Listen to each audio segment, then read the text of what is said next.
Loading. Connected.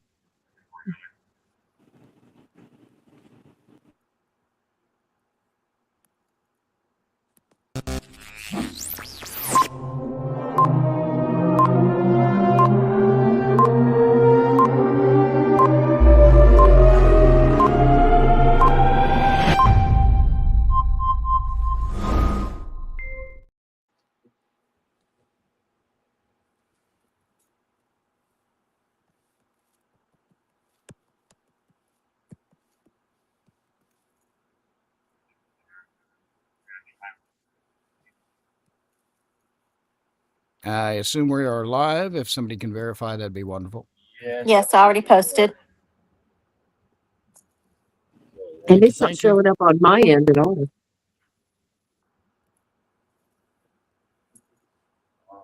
Yeah, I got us live on YouTube. All right.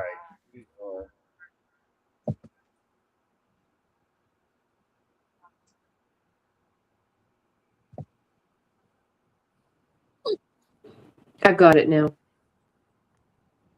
Lee, I manually adjusted your mic settings. All right. Thank you, sir. Appreciate that.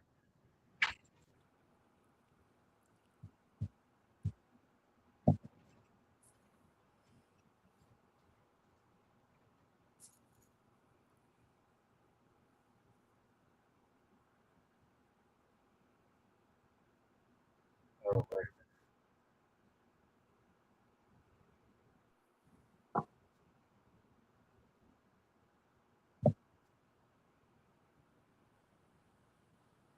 Yeah.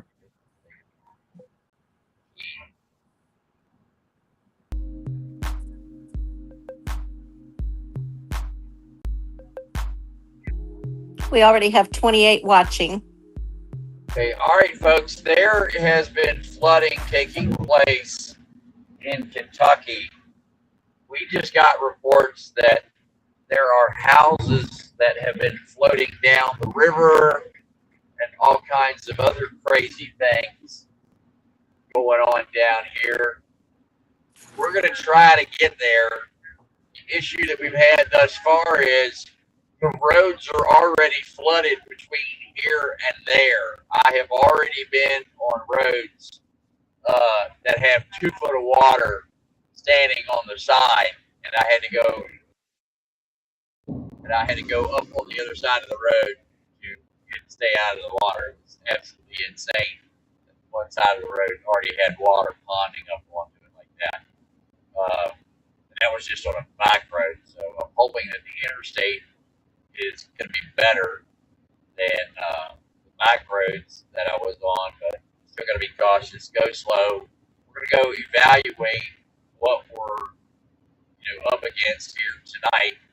Then I'm going to grab a few hours sleep. We're going to get up early in the morning and hit this again. If the rains that I've been traveling in for the last 24 hours persist and continue to come through this area, this could be pretty catastrophic in some of the lower lying areas. Now, we've got reports coming in that there's flooding. You guys say to the southwest of Louisville, south of Louisville? What are you guys saying?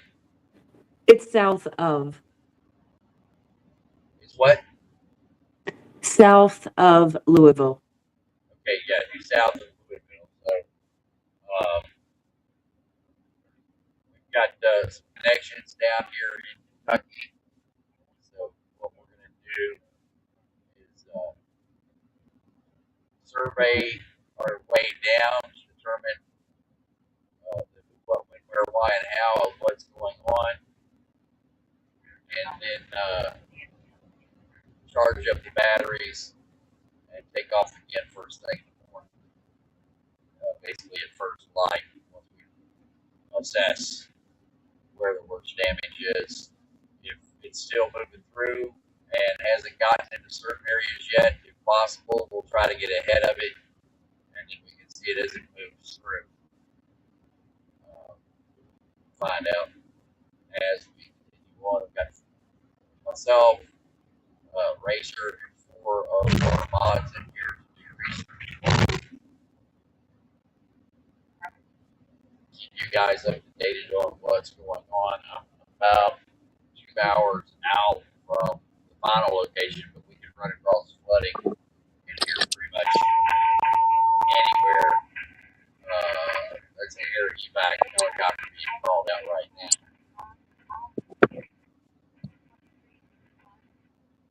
So we're doing the audio a little different on this particular stream. Previously, I was wearing a headset, and it pretty much prevented the radios on the dash or other noises in the cab from coming through the stream. This time, we're doing it through the hands-free system that Racer installed into the Intimidator, and it allows me not to wear the headphones, which I hate wearing, and to communicate with you guys without having to worry about the headphones going dead or anything else. So the good part about it is, some people may not think so, the good part about it is it allows it to pick up the ambient audio inside the cab. So when I'm getting ready to do some of my surveys or interviews, it will allow both of us to be talking in the cabin, and you'll be able to hear us just like you are right now. And the SDS 200 that I've got mounted on the dash, it will allow you guys to hear the audio from that as well. You guys drive like idiots. What y'all are doing. Guys. Dude, what are you doing? What are you doing? What the hell? Thank God I have good brake lights on the back of the truck. Are you guys seeing this guy? Yep. Yes. Yes. Wow. Some people just have a Romulan neutral zone around their head. Yeah.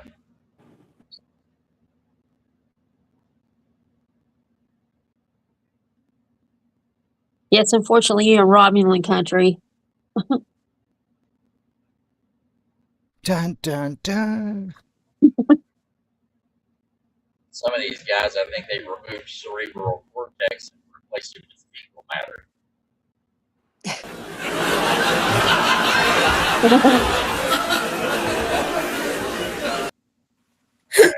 Goodness. Lee, you already have a question in chat from Chris Champion. He would like to know if Okay. you will be near Huntsville, Alabama during your trip at any time. Not that I'm aware of right now. Okay, thank you. In fact, I'm going the wrong way. I'm supposed to be going the opposite direction right now, but there's this flooding down here, so only 2.5 hours from where I'm at. We're going to go look. And I can't believe the cost of gas. It cost $100 to fill this thing up. Isn't that a blue area that you are in? Hey. Shot.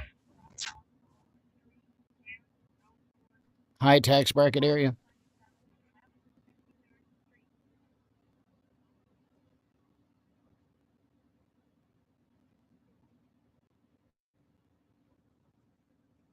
Don't doubt it.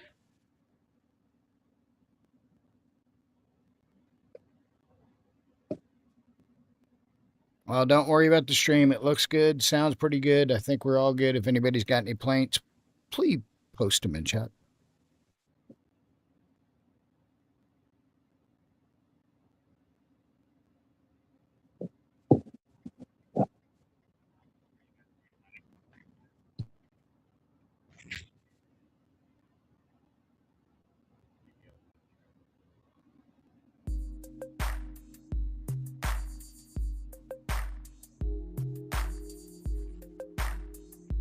Whoa, right here. Bus. Oh, tractor trailer. Major problem.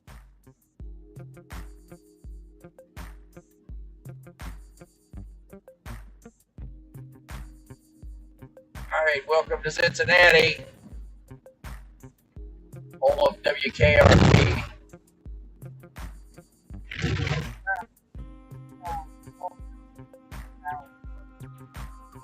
Easy Evil says we are 5 by 5 with no drops. Sweet. Thank you. Look at this guy. He still can't make up his mind what the hell he is doing. He got in front of me again. Dude, what country are you from? Really?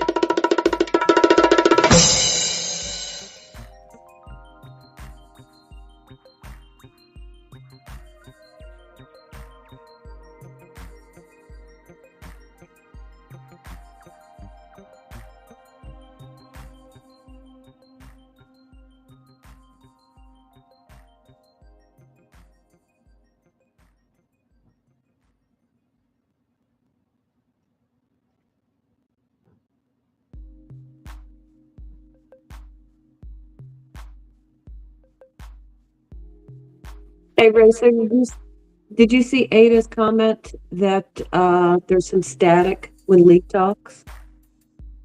Static when I talk? Well, that could be because of the sound of the tires on the wet road. Hissing. Because I can hear that myself. It sounds like static. And I'm assuming that there's a box circuit in here to mute that out when I'm not talking. Yeah, I can engage it. We can try it.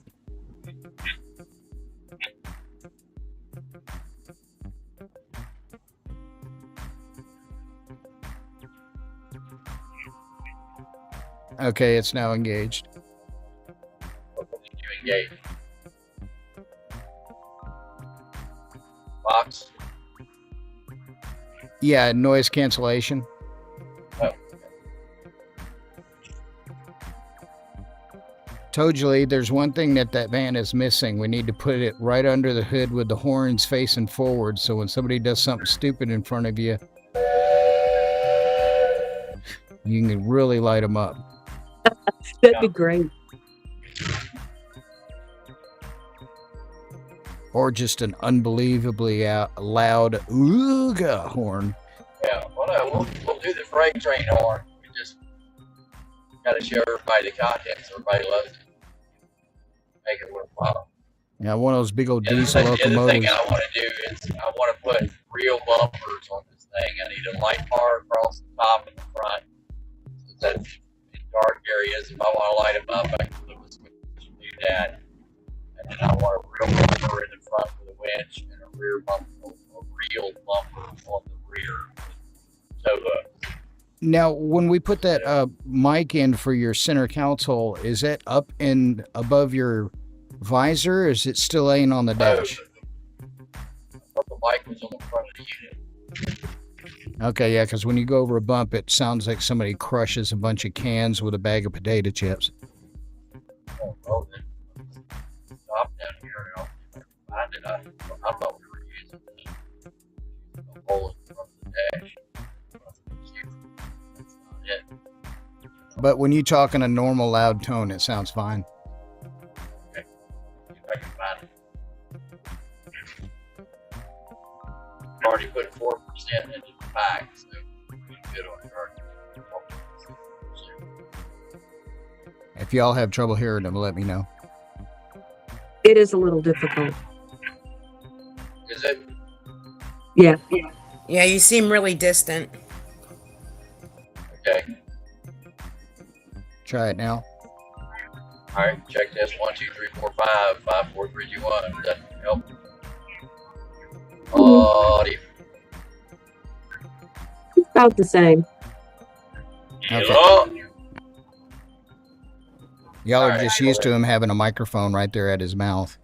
That could be it. Yeah, I think that's what it is. I just noticed a Fox weather report that was posted an hour ago saying that Richmond, Kentucky is experiencing catastrophic flash flooding. Richmond, Kentucky. Alright, so what I'm going to do is I'm going to take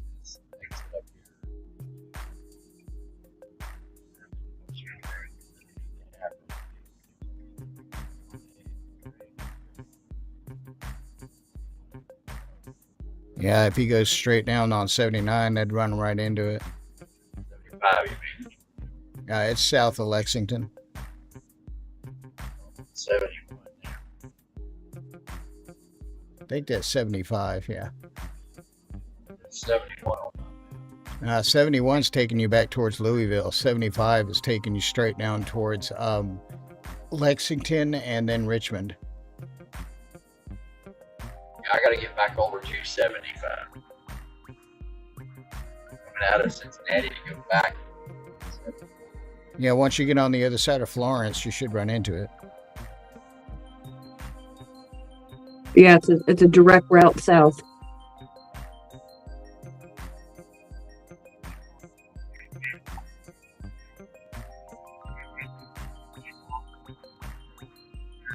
So it's on 75. 75 takes you right to Richmond. Okay, that's where we're going. It's south of Lexington. Okay. And that Lexington loop will take you right around the east side of it and keep you on 75. Okay,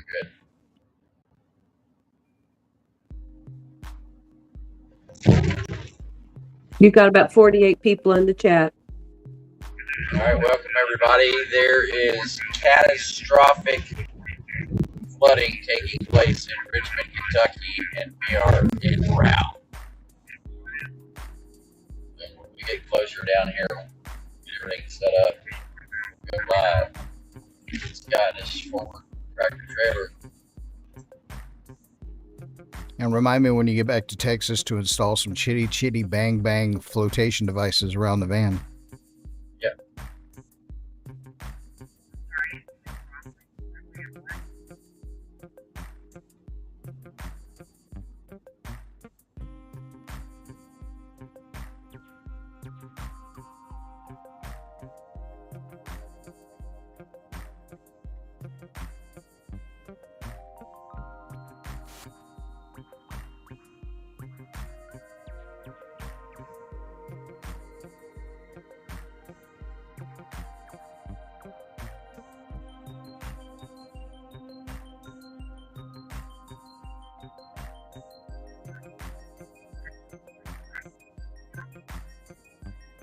According to this map, when he gets into Walton, it'll split. 71 will go west and 75 goes due south.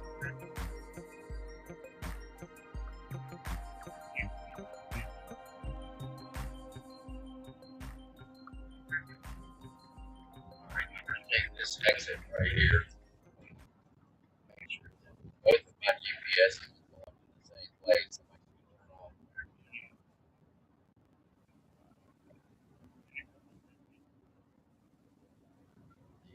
I don't know, Lee. How would you feel about a boom condenser mic in the cab? I plug it in. I'm looking at the mic right now. I didn't realize it was oil for it.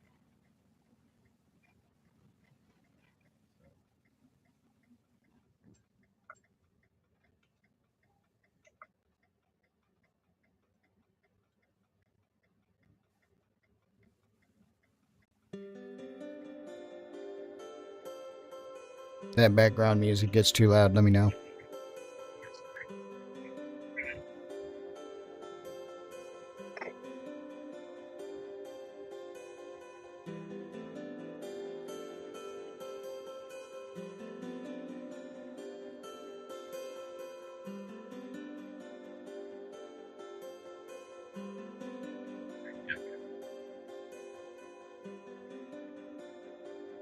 I don't lose you guys here.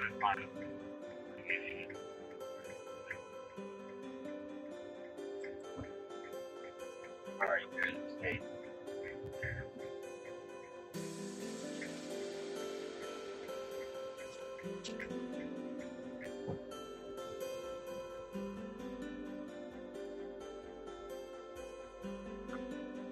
Oh, shit.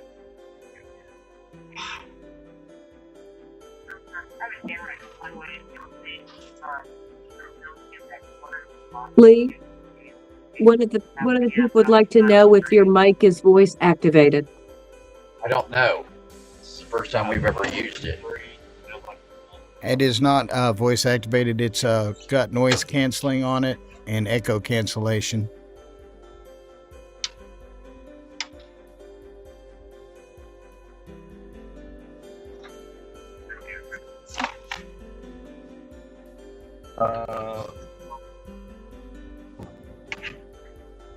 No, there are only 3 cables coming up through the dash, and it's 2 USBs and the GPS antenna. So that means It's either in the The front of the microphone. radio or it's Yes, above I'm gonna you find in it the. here in a second. Hold it. Find it.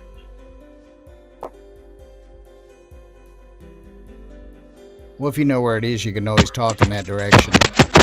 Ouch. Sounds It's like right there. Yeah, no kidding. So it's on the. And actually, there's a hole there for a mic. So Like a plug? yes, Are you sure that's a plug and not just a mic hole for a mic behind it? it says mic and auxiliary. Well, I don't know if that would be mic in or just auxiliary audio in. All right. Well, But now you know where it's at. You can talk at it. yeah. All right. Watch this, man. I'll be right back.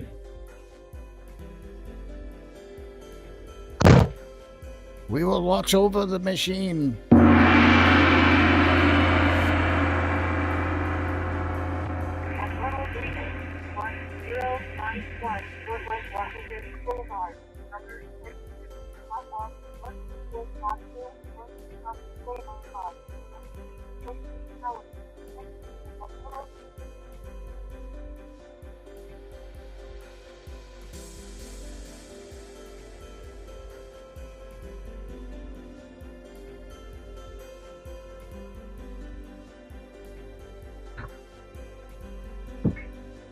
All right. Well, Bobby's closed, so I'm going to just cut in. Line here.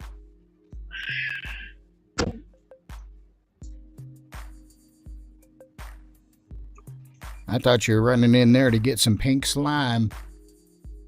I was going in there to get something to eat. I've only had one roast beef sandwich all day today.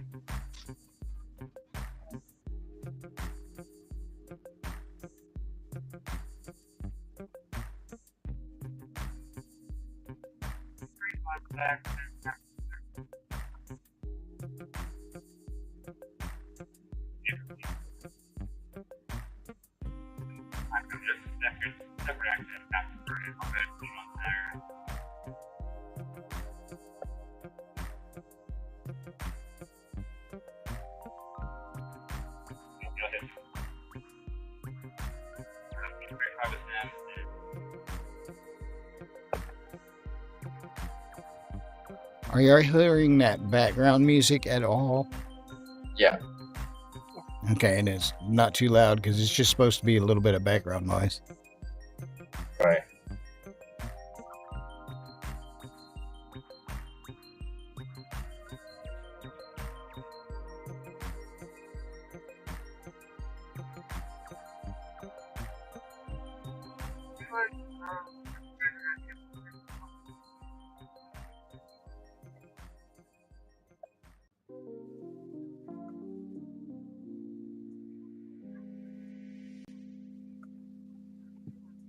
Hey, boss.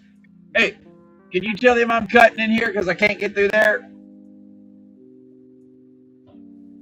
Okay. Yeah, just tell them I'm cutting in here so they know.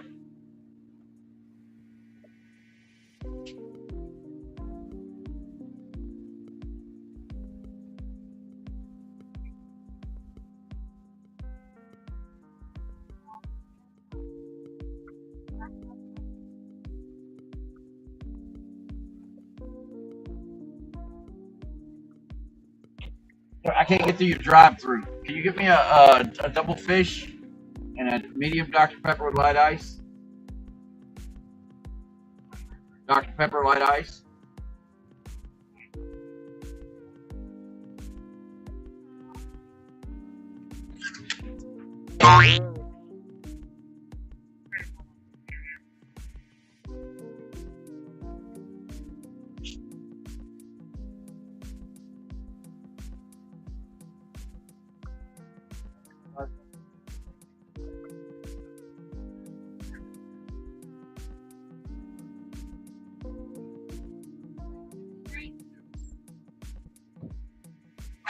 Right back. 30 seconds. Got to grab a cup of coffee. All right, that worked out good.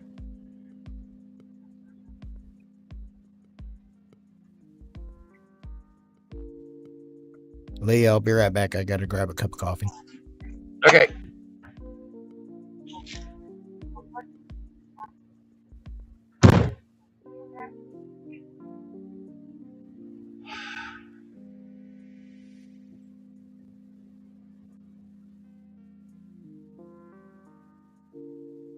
All right, so we are headed to Richmond, Kentucky. I've already been there once.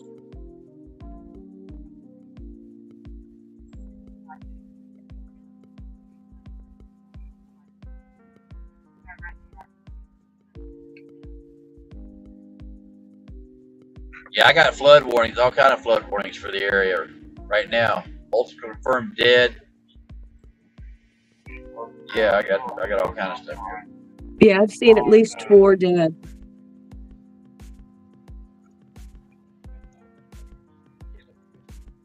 Dr. Light Eye.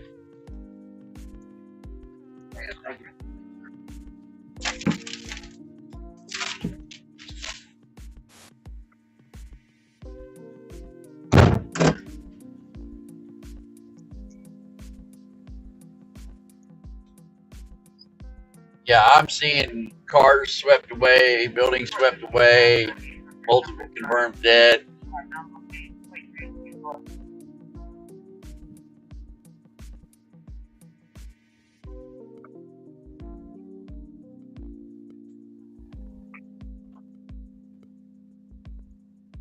I'm back. All right, how many we got in here? I don't have the customer count in front of me. I'm showing 46. Of course, we're different. I'm showing Stop 48. right here and eat for a second. Mine just turned to 48.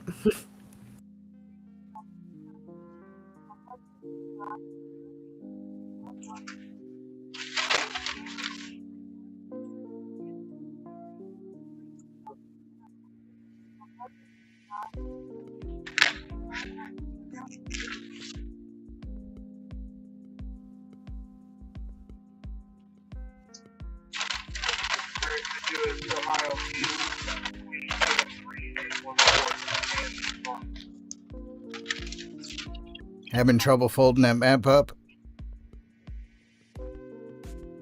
That's the bag my dinner came in. I know. It sounded like you were folding up a map.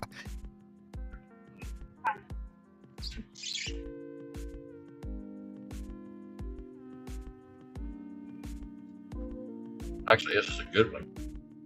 Fresh, hot, crispy. And 100% artificial. No, it's fish sandwich, double fish.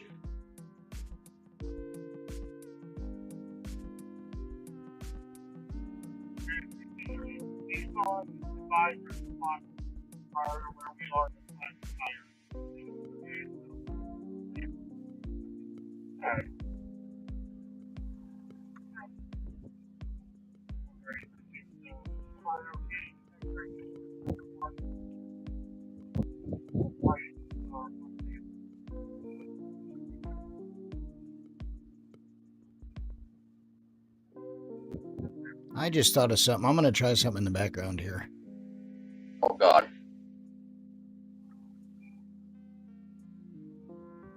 I forgot I have this teleport program. I'm going to see if it works.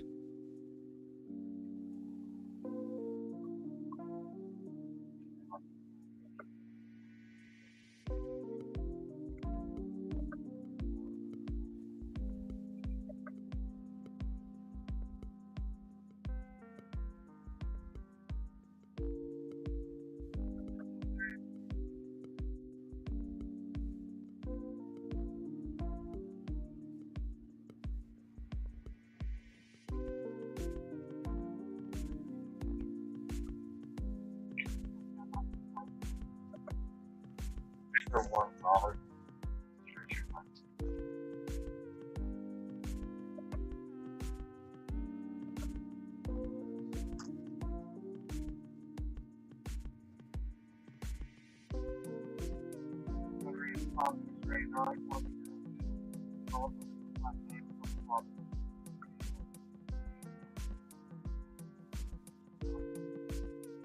Well, we have two people in Hamilton County who have hit a pothole in the interstate and blown out their tire. And where is this? In Hamilton County, Ohio. There's a hole in the interstate. Two people have hit it now, and it's blown the tire out on both people's cars.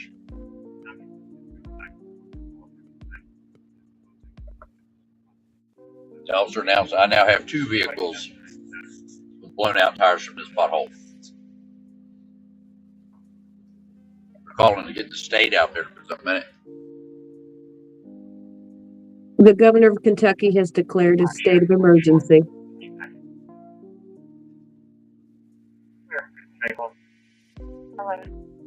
So what do we know so far?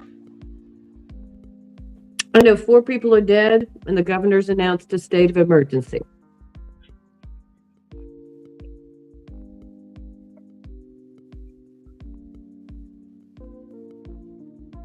Lots of bridges are washed out. And lots of roads are flooded. We have a map of those.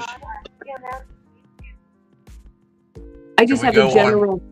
All I have is a general map. We should be able to go on Google Maps and highlight traffic, and that should show all the roads that are closed. Down Weaver towards Dixie about 30 minutes ago. He said he couldn't match that description.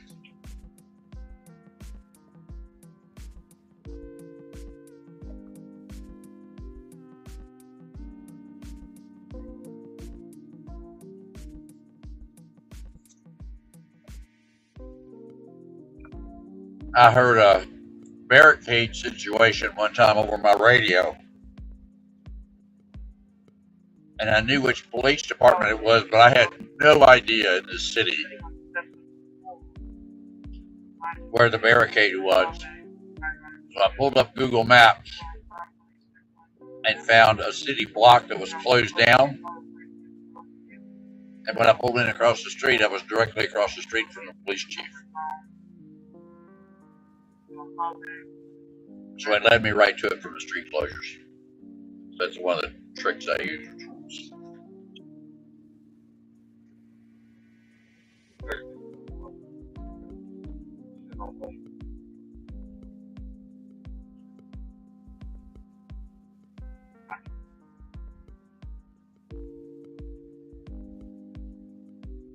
I had to give me something with caffeine in it. I've only had 3 hours sleep since yesterday morning at 6 a.m. You want to call sitting in the front seat of the truck for 3 hours sleep.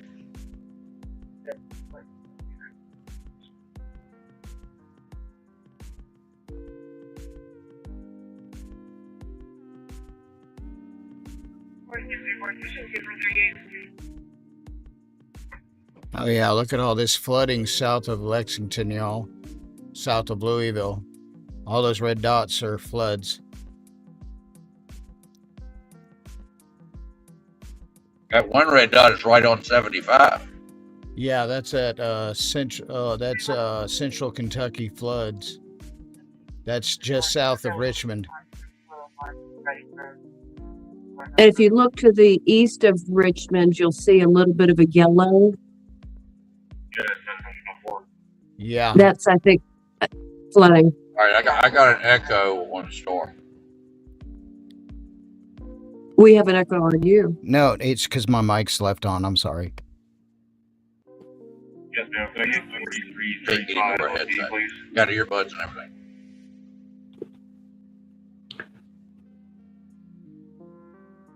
Directly east of the word Richmond Yeah. on Irvine Road, it looks like that's closed down. There's a circle around Richmond.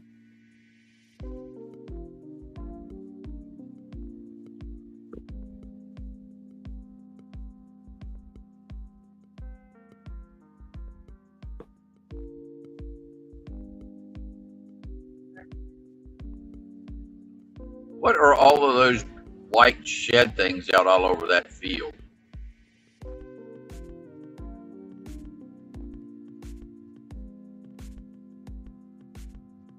There's ammo bunkers? Are you kidding me?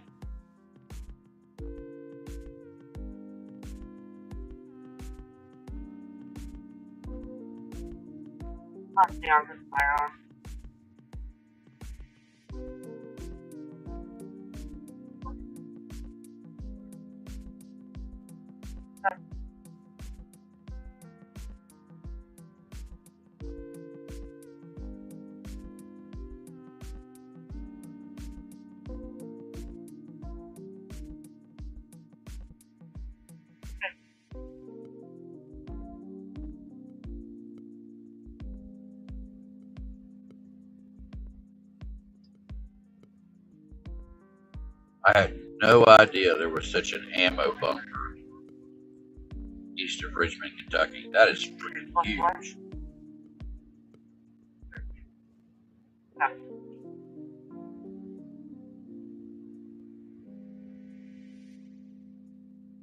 There's also a Buc-ee's just south of Richmond.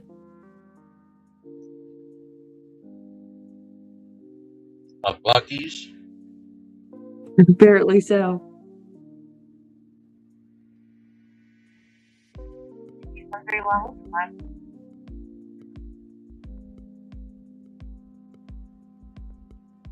My God, if there's a Buc-ee's there, we gotta go.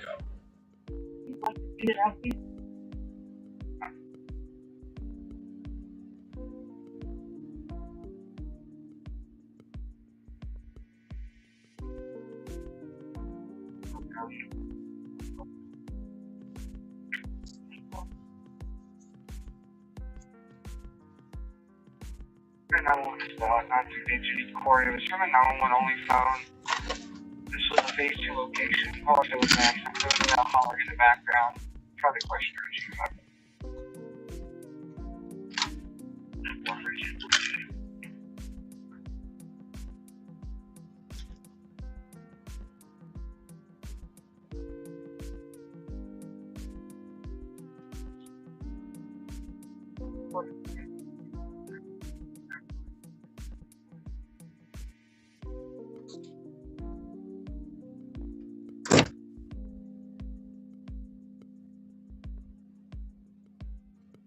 Use that. Any other unit able to break line?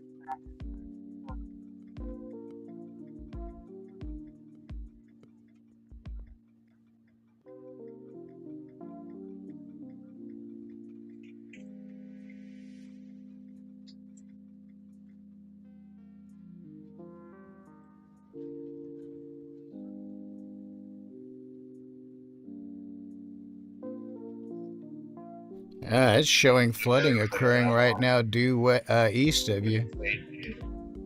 Downtown Cincinnati's showing flooding. Really? Yeah, it's showing a red dot. Oh, well. It's as bad as what we're seeing down here. So.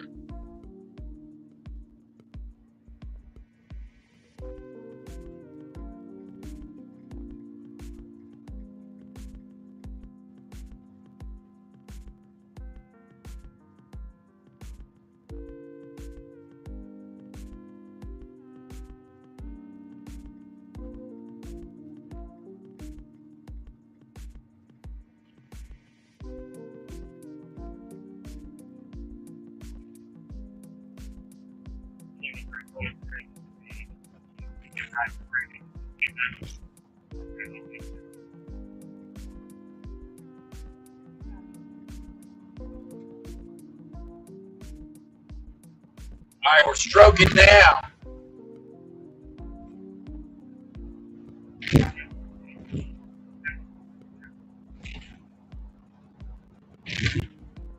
We can definitely hear it when you hit a bump. It sounds like somebody smashing a bag.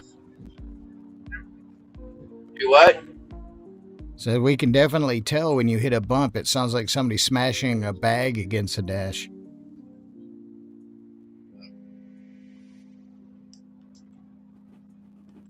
Judy Dowell is reporting flash flooding around Richmond. And motorists should probably avoid mile marker 78 to 87. 175. That I don't know yet. Excuse me.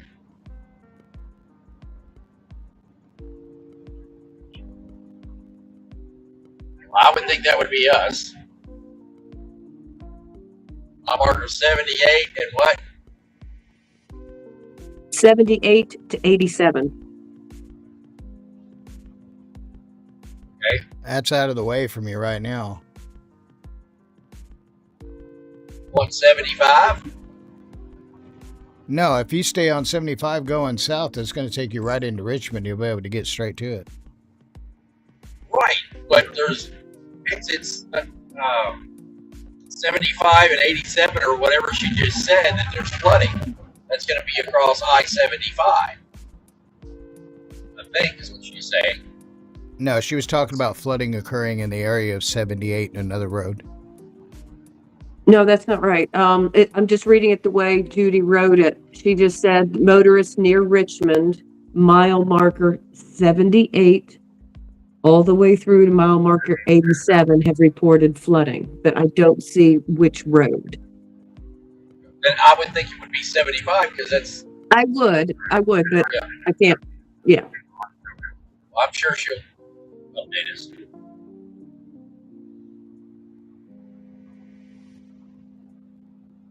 This is, in my opinion, this is cool as hell because nobody else has this. You know what I'm saying? People on inside tracking the stuff, the van, and then all the equipment in the van. And somebody either dumb enough or crazy enough, like myself, to take it there.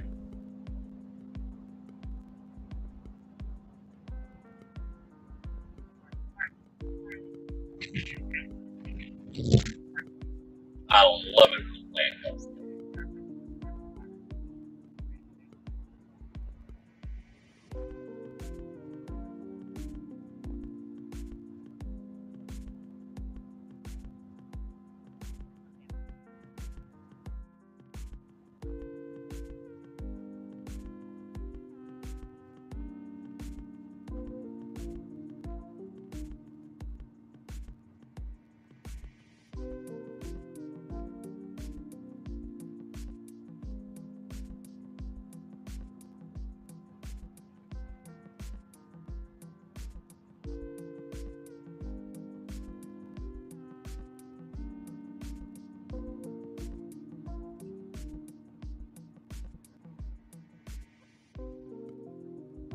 Judy just confirmed, yes, I-75.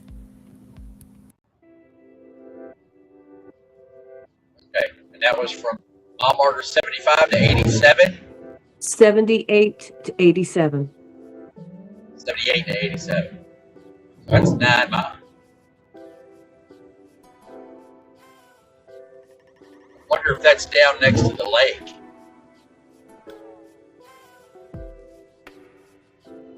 It's not real big. I'm just trying to envision in my head what it's like. You must be talking about Taylor Frank Lake. That's right off 75. Yes. Yeah, that's where it's showing right now. That flood marker is here. Let me throw it up on Yep, screen. that's exactly all right. So I know where that's at.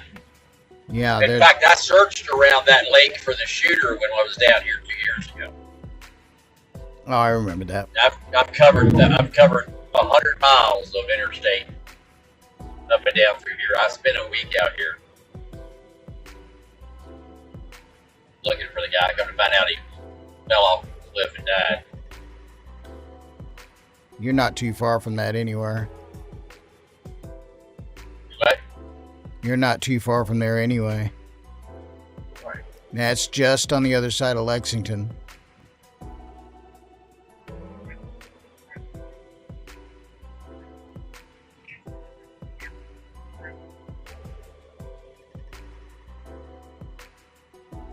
There's Johnny.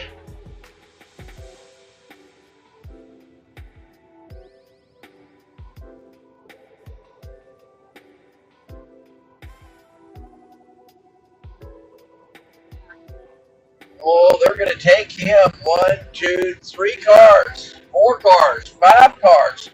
Yeah, he's going to jail. If not, 5 police cars for 1 car. Yeah. the road's wet or dry. The roads here are just damp with a 1 stripe of dry on the right wheel track of the lane I'm in. And Yeah, the left wheel they'll probably track T-stop him into a Jersey barrier. I don't know, but they had him out of the car and 5 cops were there. They're not there to get his autograph. Or to pose for the selfies.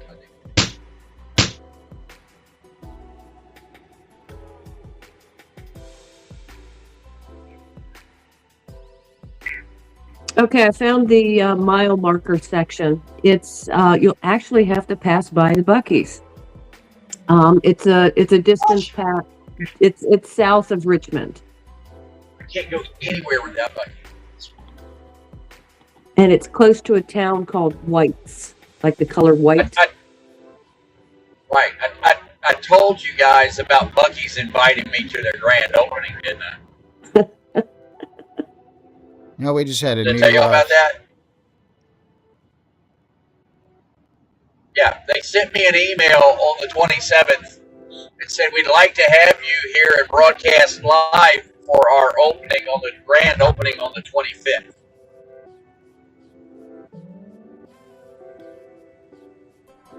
They just started another flood marker inside of Louisville too.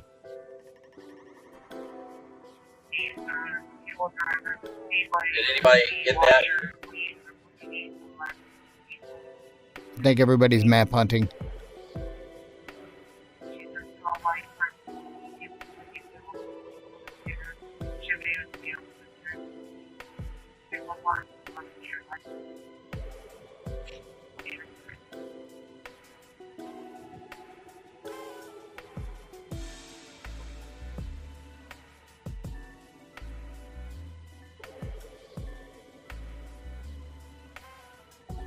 I love it. 70 miles an hour at $2,000 on the tag. I can't beat this.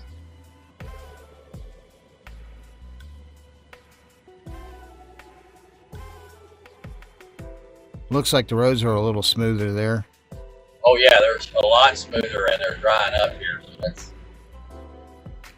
a lot more better. Gas down here is only $3.49 as opposed to the $3.89 I just paid.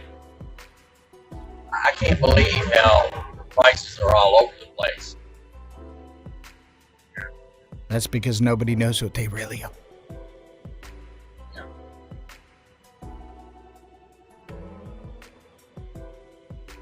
Guessing and gouging.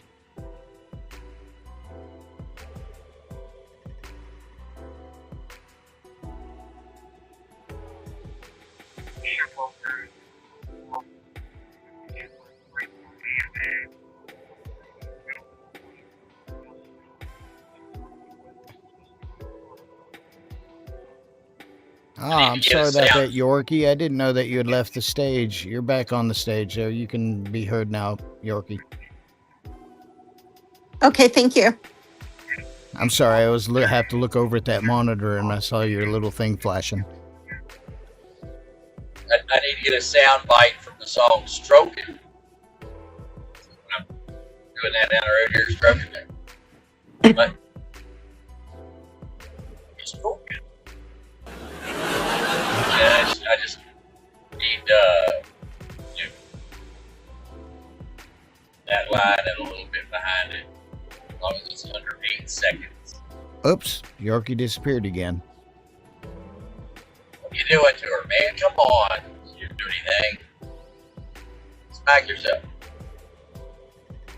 Alright, I want 75 towards Lexington.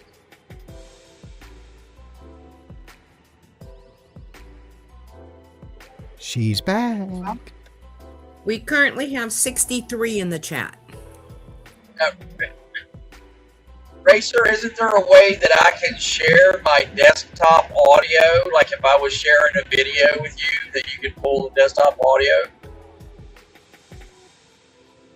I thought the goal was having the computer off. I understand that. I'm talking about in the future if I want to play sounds or do anything. Dude, you're backing up on the interstate. How fucking stupid can you be? Quit asking that question. People are taking it as a challenge. I'm telling you, I'm going to stay out here. The stupidity I have witnessed in the last 12 hours is beyond me. It's like rush hour and all.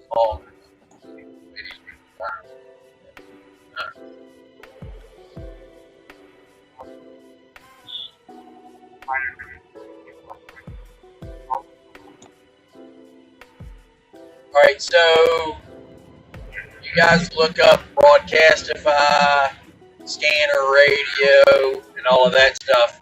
Let's see if we can get any audio feeds from any of the agencies that are responding to this. If so, Racer could actually pipe them directly into the stream. So let's look for Richmond County and the other counties down there to see if we can get their audio. It should be on Broadcastify or Scanner Radio, which are two web-based. And it should be under top feeds.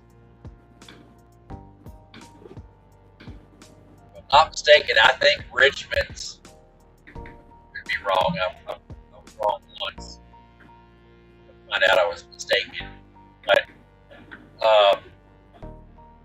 there should be a... I got a post up, that was 13 hours ago from the Richmond Police Department showing major flooding, and that was 13 hours ago. Yeah.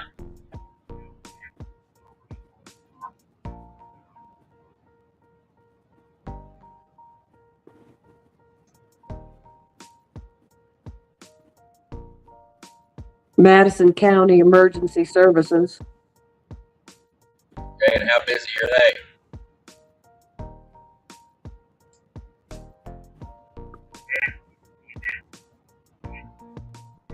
Yeah, if y'all find a good link for something, all you have to do is just drop it into the chat window on the StreamYard you're on.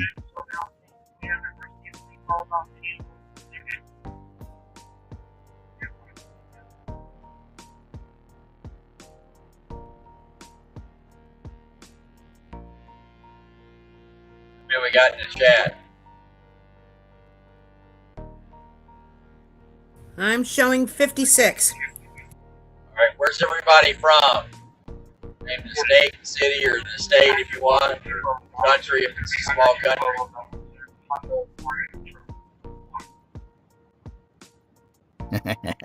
Texas. Is anybody hearing anything other than what we're telling you?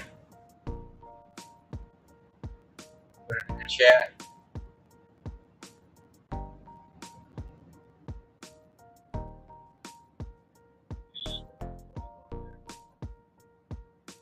I'll tell you, some of these curves that I'm here on interstate, I feel like I'm on a NASCAR track. I've never seen interstates with bank curves like this. You guys see that? How banked that is? That's insane. You're going to prevent drainage. It's definitely going to run off there.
You having any luck finding feeds?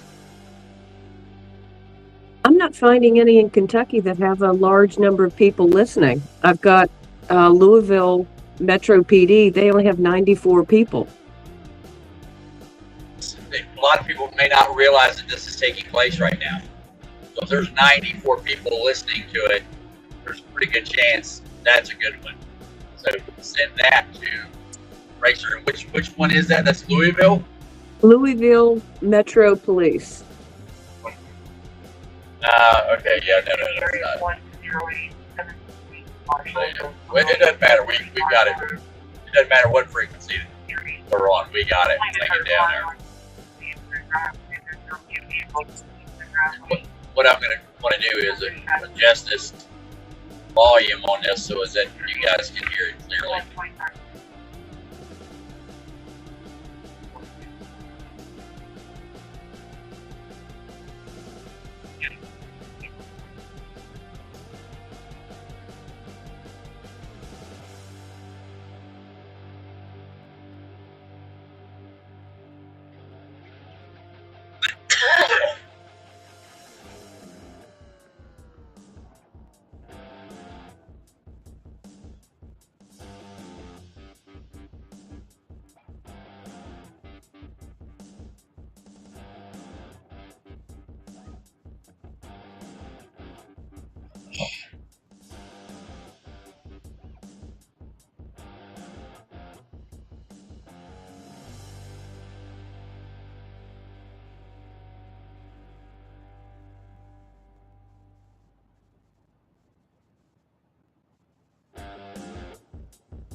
So of the, whatever it is, 55, 60 people, 50, whatever, that are watching, is my audio quality acceptable to you guys? The background road noise, hear it in the chat. If you like it, tell us. If you don't like it, tell us.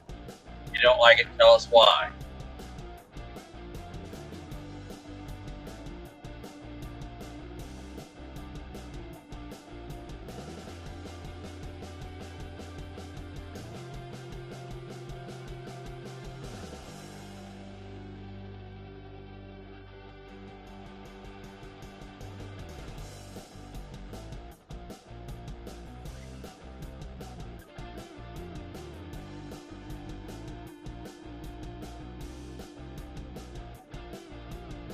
And how does that picture look to y'all?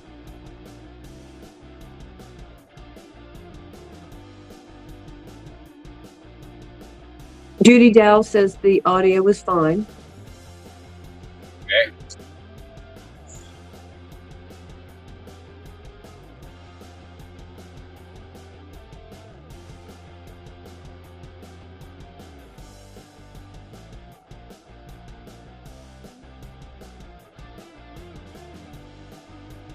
Anybody got any reports on what the video looks like? A little fuzzy.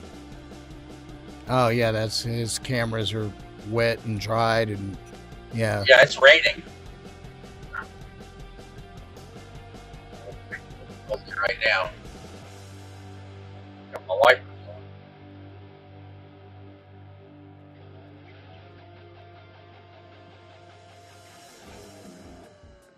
And we've got a report that Lee's audio is a little tinny and slightly distant. Yeah, he is talking to a microphone that's built into his dash on his new head unit. So he is about 4 feet from the mic, maybe 3. Yeah. And, I mean, I can look at it and talk a little louder if that helps. Does that help? yeah, he's saying it's a little tinny too. I mean, I don't have any really tone controls. Alright, I'll talk a little lower. That help. I think I want to go get me a chili donut. Yeah, I just see if you can hear me now.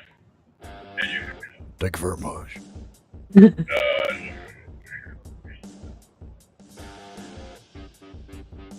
Today in the news.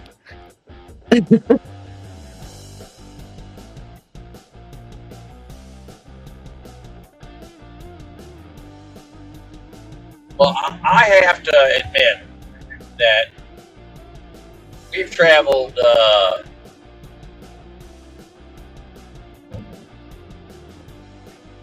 we've traveled 1,300 miles in the last 48 hours. And in that 1,300 miles of traveling in the last 48 hours, this trip has only been on what? 5 minutes? 7 minutes? Lost the stream 10 minutes, maybe at most. What do you guys think? Yeah, roughly. Okay. So in 24 hours of driving, because if you look at the total stream, drive time and everything, no, excuse me, 18 hours of drive time, not counting tonight. So we're close to 20 hours. So 20 hours of driving will only be down for 10 minutes.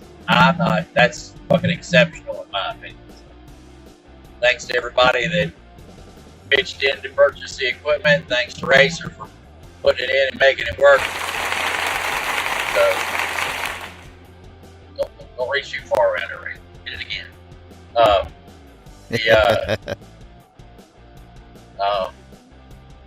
Anyway, so we've,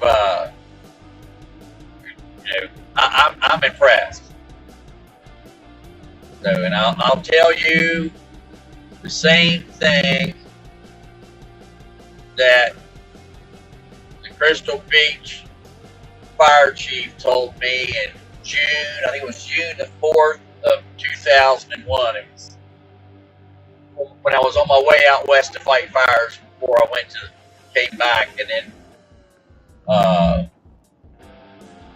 went to the Pentagon, because I fought fire until my birthday, and then on my birthday I came back east. Is basically how I ended up in Washington D.C. on September 11th, because I had fought fire for June, July, and August, which was 90 days, which is all the longer I wanted to be out on it.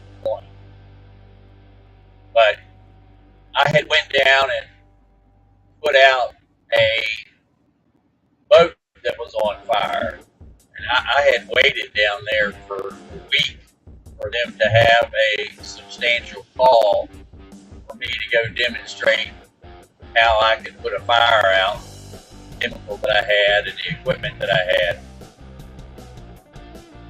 And so I went down there, stayed for a week, and one afternoon the tones go off and I look out the door and you can see a column of black smoke going up thousands of feet in the sky. And I'm like, that's a burner and that's petroleum, and come to find out it's a 34-foot fiberglass boat fully involved.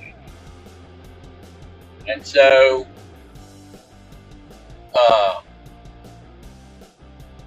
we responded. Now, I was spanning up the highway.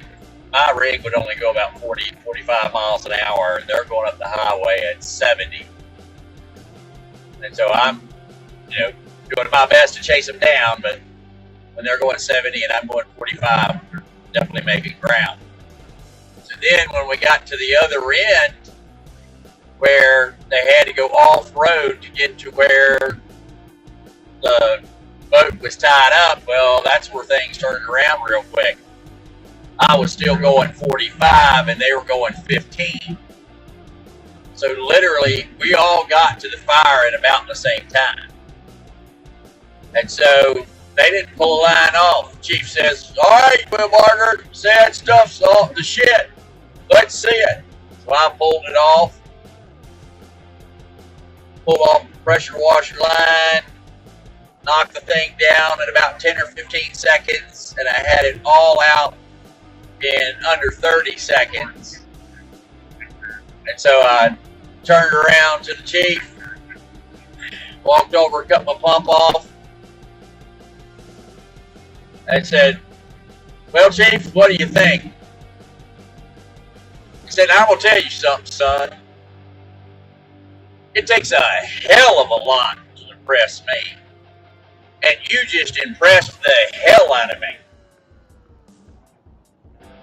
I said, sir, I'm not understanding. What do you mean I impressed the hell out of you? What about this impressed the hell out of you? I mean, impressed is nice, but you said I impressed the hell out of you. What do you mean by that? I said, well, we responded up here a few months ago to that carcass of a boat over there, and we emptied that tanker over there that has 3,000 gallons in it on that boat 3 times to put it out, and you just did what took us an hour and a half to do in under 30 seconds. So that qualifies as impressing the hell out of me. I'm like, well, thank you, sir. I appreciate that. So they wanted chemical. So I said, all right, I'll order you and ship you a 55-gallon drum of this chemical. I said, now I'm leaving to go out west to fight fire. I've got 250 gallons of this water and chemical mix in the back of my firefighting rig. I don't want to haul that all the way to California. I said, can you empty out your brush truck and we'll put this in it, and that way I can go out there and I'll just have a few gallons at the bottom in case I need it for something. He said, oh yeah, fine. So they emptied out their first response truck, which is a brush truck / crash truck, filled up the tank, what I had in my tank, and then we topped it the rest of the way off with water. And then we shipped, I delivered, I think it was in October or something, I delivered them a 55-gallon drum. So 3 years later, so this is 2004, 2005, I go by down there just to check on them, see how they're doing. I walk into the firehouse and my 55-gallon drum of the fire stopper is sitting there. They've never even popped the seal. Never even opened. And so I said, Chief, what gives here? I said, you guys haven't even used a drop of this stuff. He says, we use it all the time. I said, how do you use it all the time? The jug is still. He said, Lee, we're still running off what you put in the tank back here in June of 2001. I said, what do you mean you're still running off the tank? He said, we've never emptied the jug. Not once. Ever since we put that stuff in there, we just come back and put the garden hose in and fill the tank up with the garden hose. Says it ain't even worth pulling the big hose out because we never used but a few gallons out of the tank. He said, we're still sucking off the 250 gallons you gave us. We diluted that down a little bit. Says we're still using that. Says when we use that, we'll open the jug. But meantime, we're good. I couldn't believe it. 4 years, these guys have calls. I don't want to say every day, but multiple calls a week. They got at least 2 or 3 small fires a week. Like a dumpster or a car on fire or grass fire, something gets out of hand, what have you. They go up, hit it. It says, one person can knock it down in under 30 seconds. Any whatever fire. Said we even had a structure fire, and they went in and knocked it down before the engine even got there. They didn't even take any hose off the engine at all. So, anyway, engine.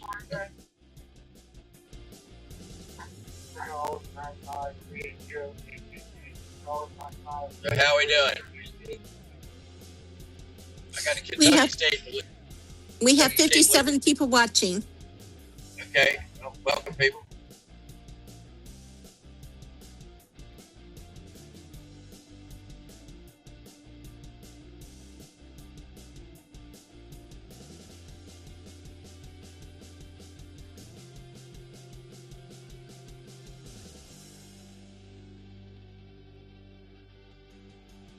I'm still in shock at $100 fill up and the truck wasn't even empty.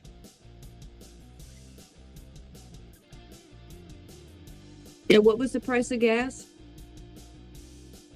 $3.98. 980039.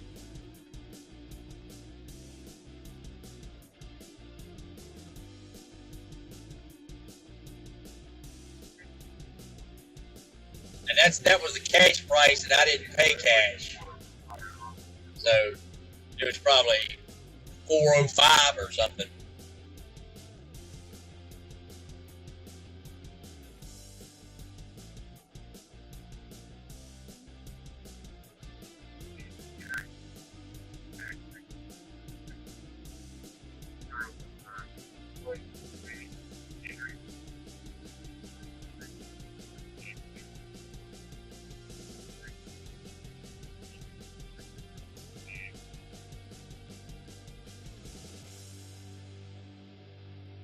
I don't think that Amazon truck realizes what's down here.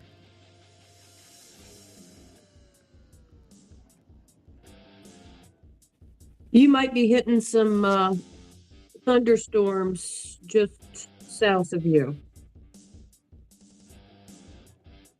There's a band going through between Cincinnati and Lexington. So your halfway point. Yeah. That's going to suck, man, because that's going to make even more water coming down the river speed than they already got. Plus Yeah, it'll be timing. I'm not sure if you're going to hit it. It kind of looks like you might.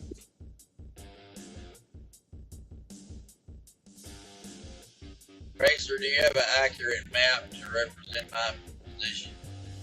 Yes, I've been showing it on screen. Okay, I'm not looking at that. I'm trying to get my own. Okay, wait.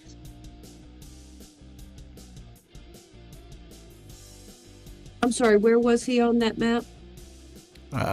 Here you go. Stand by. I couldn't read it. What is it?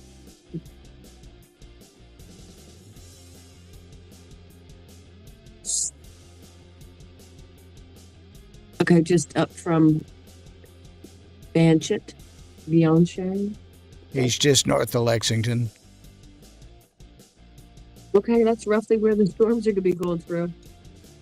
Yeah, well, down south of Lexington, this first red dot over here, right here, that's that major flood we're heading towards. Yep. That's that catastrophic one, so he's not too far from it at all. And just like a little bit south of him is going to be a clustered thunderstorm passing right over 75.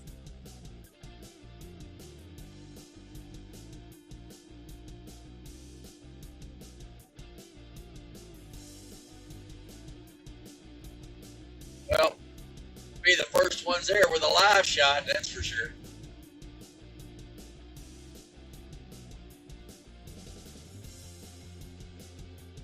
We have a question from Lee Merrick. Wants to know what size tank you have in the Intimidator. 30 gallon.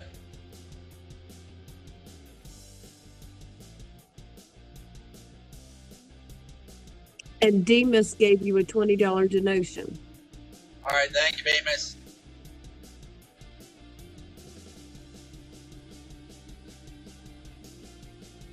Yeah, if it had been empty, it would have been $120 to fill it up. I about fell over when it was 100. Considering in the same day we had already filled it up for 70.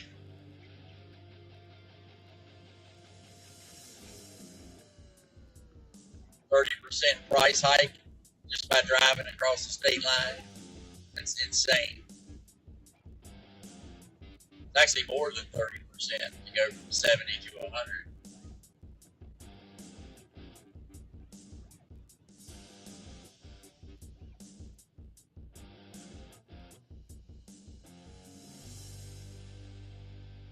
Yeah, it's to go from 70 to 100. It's almost a 50% increase.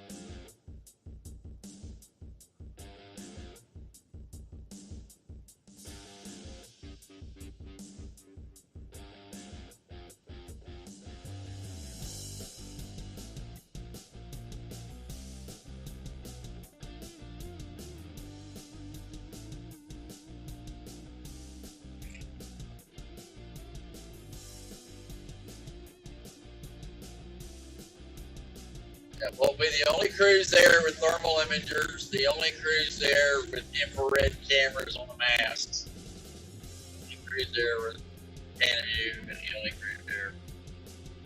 Yeah. This is what the Intimidator was made for. This year, exactly.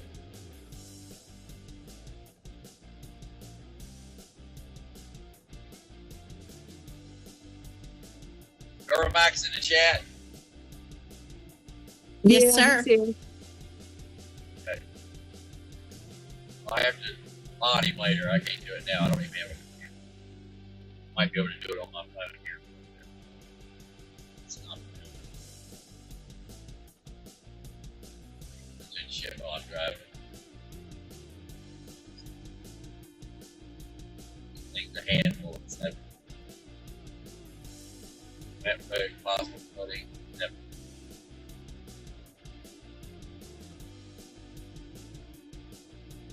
I'm going to see what I can do to try to improve the audio of this. If I can, I doubt I can, but see things. I've added all Actually, kinds of stuff at my end I can get away with.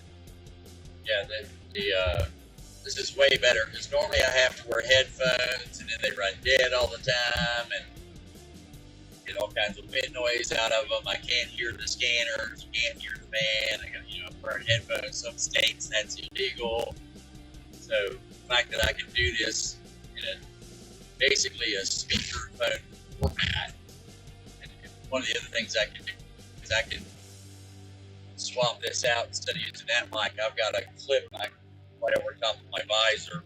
I can actually clip the phone up there and do it that way. That might improve the quality of the audio as well.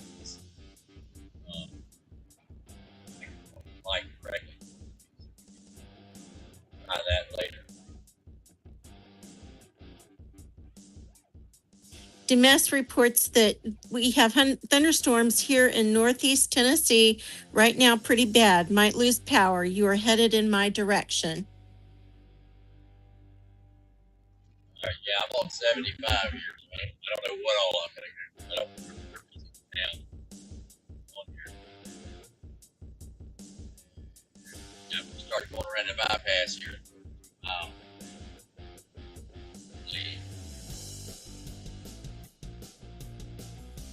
You guys should start being able to see the glow on the horizon in the camera down here. I can't see it with my naked eye, but I know the camera.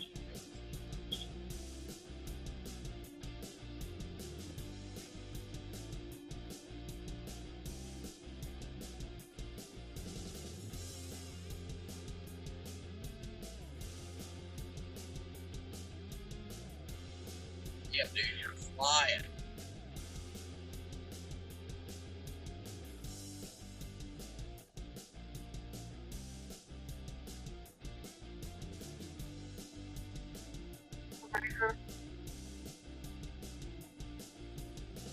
Dude's gotta be going 85.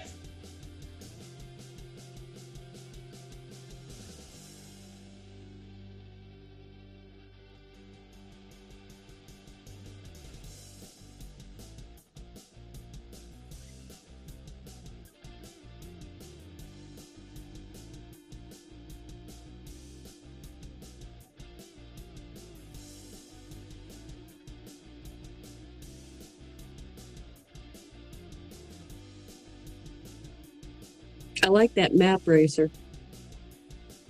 Ah, thank you all.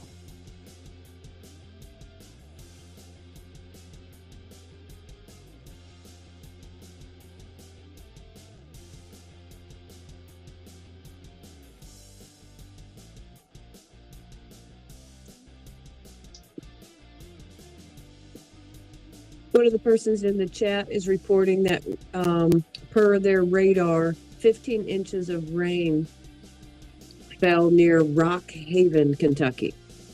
15 inches. 15 inches of rain? That's Holy shit. what's reported. Like, where is that at? In regards to where we're going. Because downstream of that is screwed.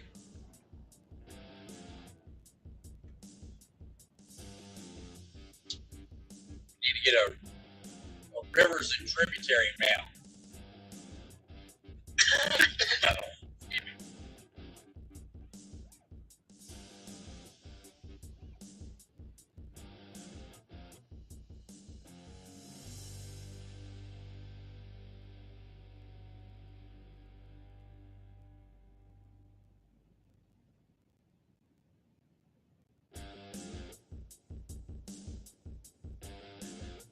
Ooh, there's water lane on the interstate. Left lane towards median. Alright, we're moving to the middle lane.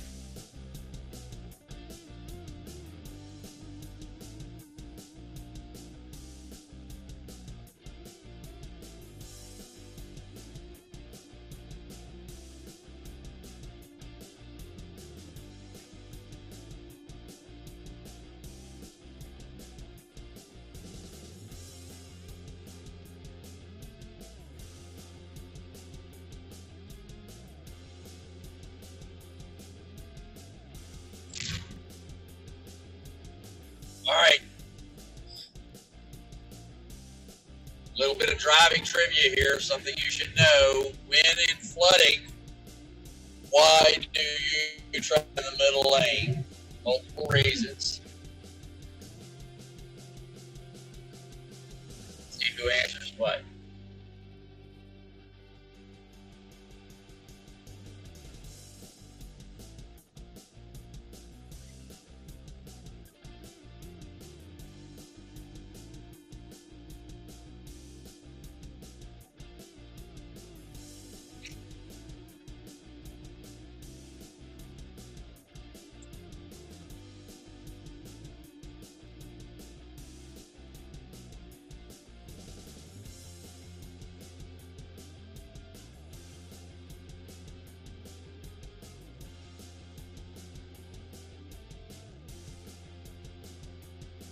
Demas says because of the sloping of the pavement.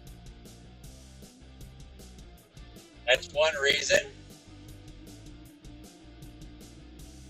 What makes this the less water in the middle lane when it's raining, because it's going to be tapering off to the left and to the right, so you'll have less water in the middle lane. So that's one reason. At least two more. If you have to swerve, there's more pavement instead of going off the road. There you go. That's the second one. Oh shit, we got water on the interstate. Water, yeah, it's flooding on the interstate. The left lane's underwater again. Okay, so yeah, at the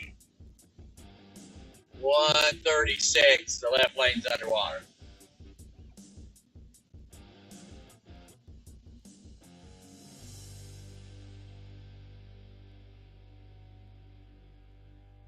And at the 136 exit, yes, there's an inch of rain, more than an inch, all the way across the road.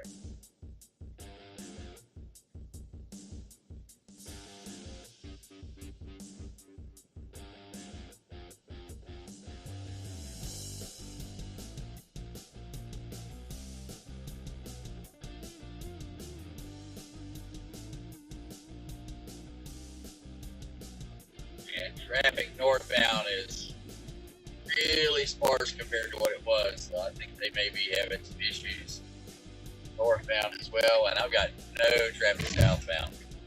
I'm wondering, water across the road behind me is already, wow, look at the mud down the middle of the road. Oh yeah, they've had flooding here already. Holy shit.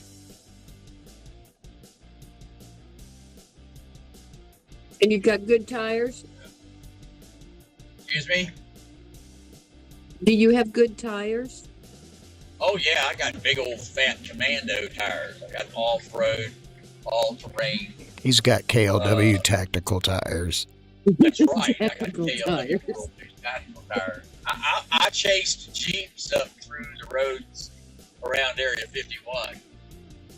I followed Rex. You're back in, Golden. Thanks, Racer.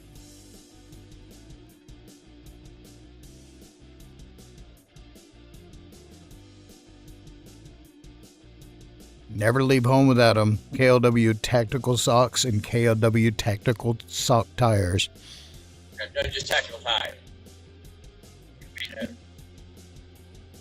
KLW Tactical anything. We need to get some white raised lettering for the tires that say KLW Tactical. You know, I know a guy that owns a tire company. I can probably arrange that.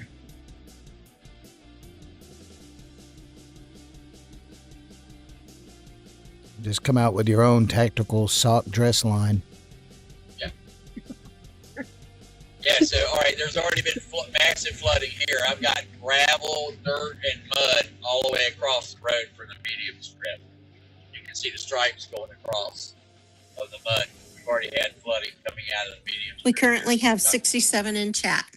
And we have water on the road as we speak. This guy here is nuts. And we've got a car off the road up here. Yeah, we got a car on the shoulder. Oh, he's more than on the shoulder. He's all the way over the grass. Wow. Okay.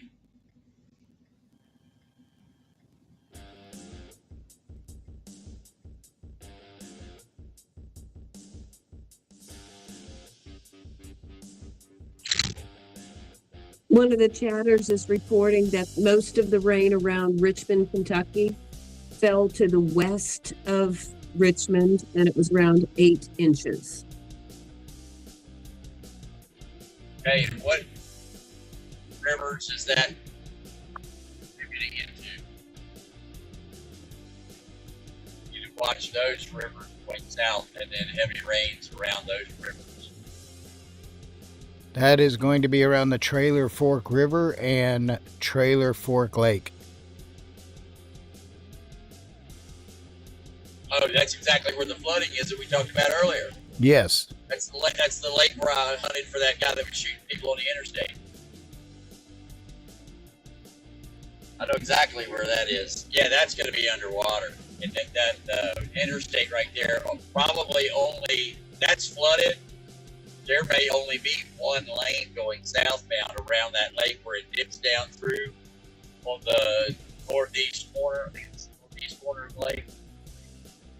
In fact, when the shooting took place, there were guys fishing on the lake that actually heard. There were guys on the lake that actually heard the guys shooting in the cars. That's how close the lake is to where the shooting area is. It's literally the exit is at the top of the hill, and when you get down to the bottom of the hill and start curving around to the right going south, that's where they were fishing right there in that corner, right next to the interstate. They didn't know what it was till they got home.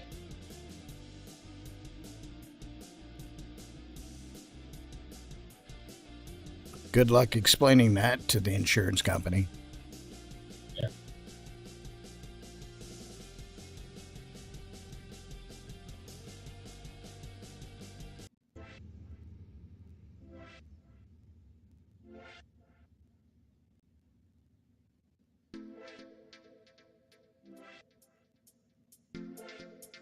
There was another set of motors on that same lake, and I think that's the ones that were actually in the corner. When they heard the shots fired, they actually thought somebody was shooting at them, and so they took off. The other boaters didn't realize that's what they thought.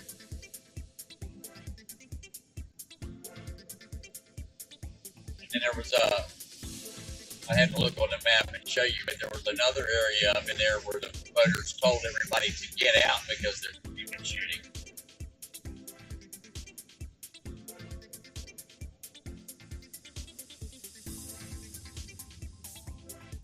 That's further to the north or inland.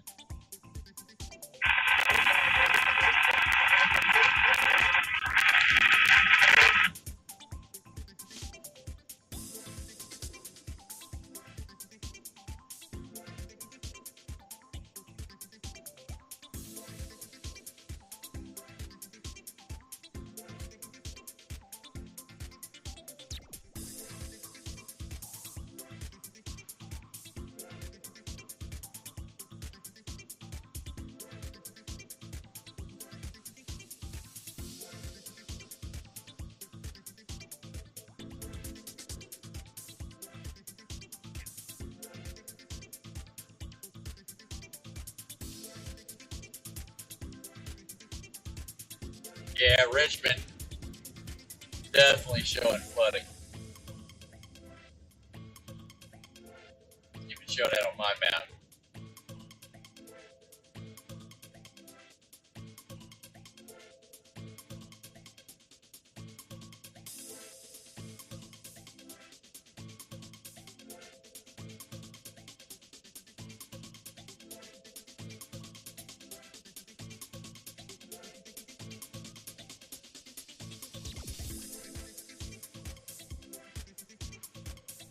Hey, Aaron, just so you know, when I get there, I'm going to need 2 extension cords for 2 circuits, 2 separate circuits. Both of them can be 15 amps. Actually, one can be 10 and the other 15, just so you know.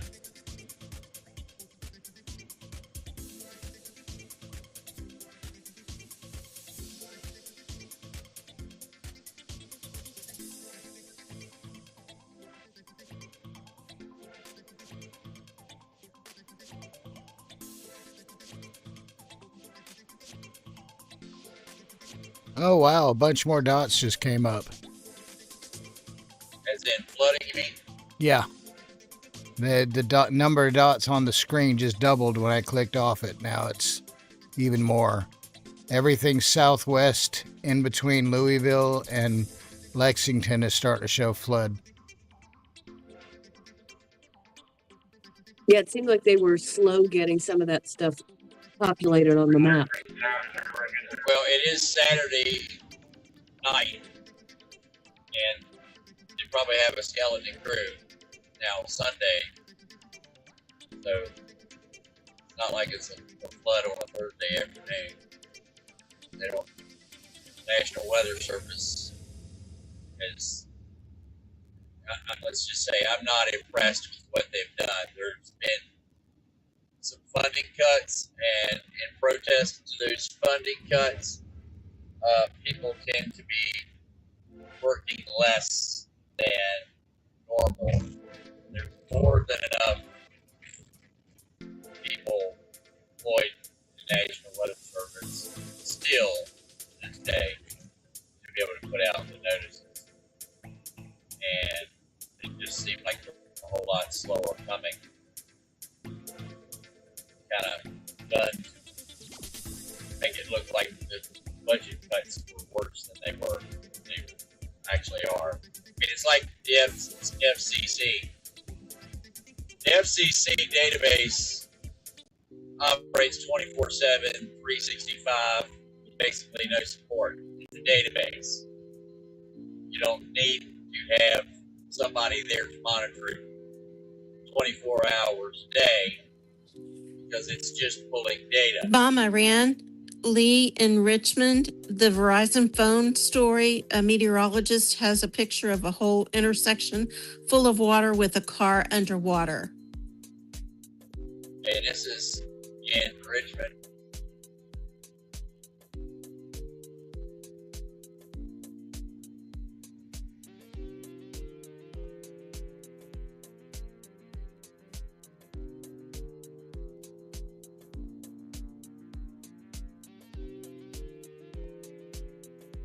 All right, everybody Yes, sir. who's in here, how many people are in here?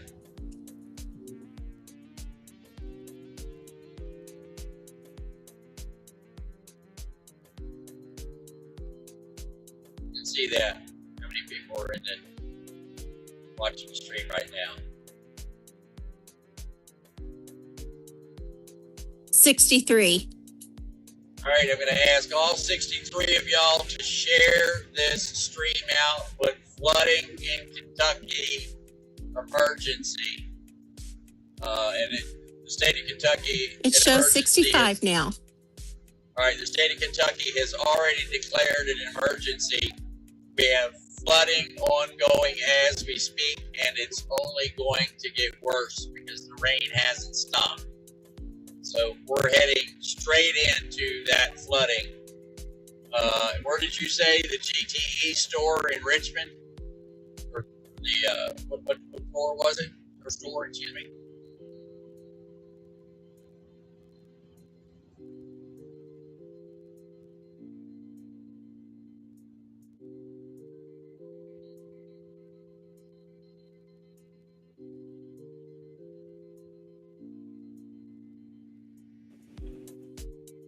say the name of this? In the what was it? stream, the person that wrote it in the stream, it says the Verizon phone store. Verizon phone store in Richmond. That's correct. Okay, we need to go to Richmond and look up and see how many Verizon phone stores are there. Let's see if we can read a street sign off of any of the signs in the intersection or any other stores in the background of that image to determine what intersection that is in Richmond.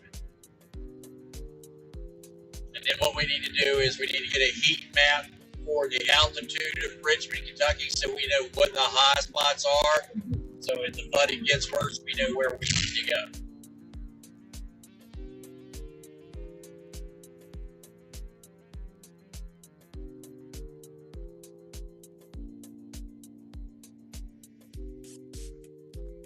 Racer, does this software have a capability of taking an image and putting it at 50%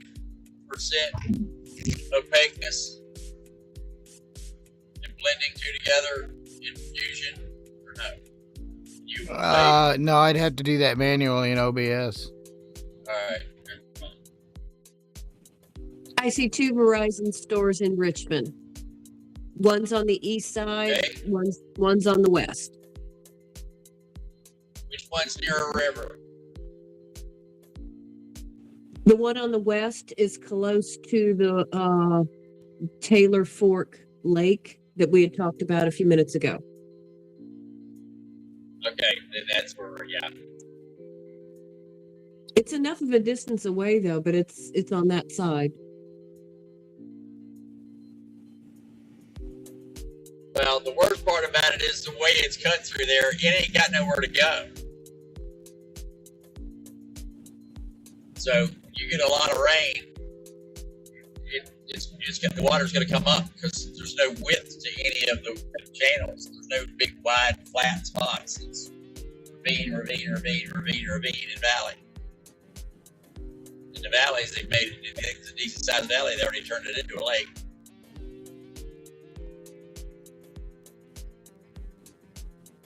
Actually, it was a little misleading on the map. It's closer than I thought. It's a couple miles. Yeah.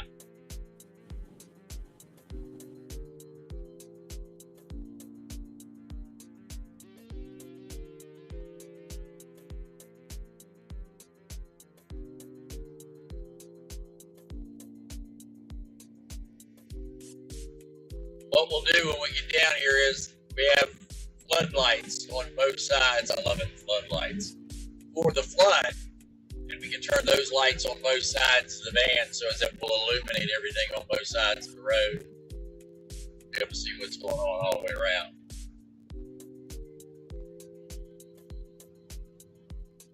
I still can't get over how well the camera sees compared to my naked eye. I can see the glow in the sky, but on the camera, it's like coming into Las Vegas.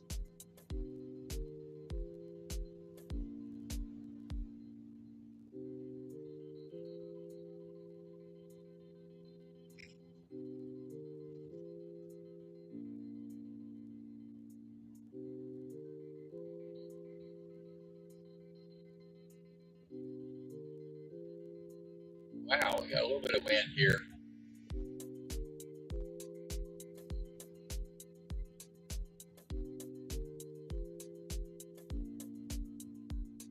All right, how many we got in here now?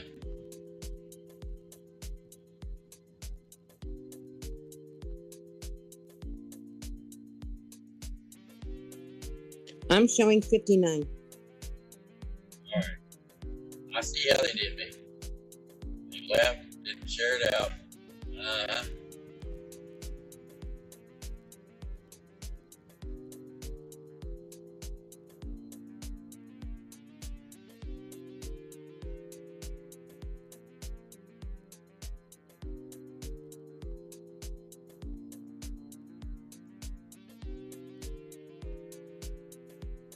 Now we're up to 64. There we go. All right, hit that thumbs up, folks. Everybody's got to hit the thumbs up and share it out. That's how you grow on this platform. You're back in Yorkie, Mom. I didn't see it dropped out yet. I just looked over there. Sorry about that.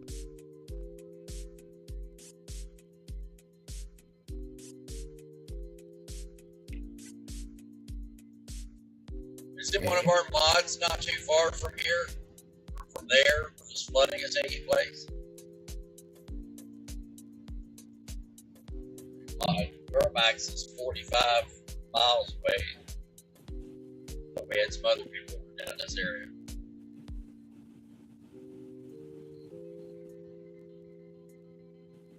I don't think we have any mods in Kentucky.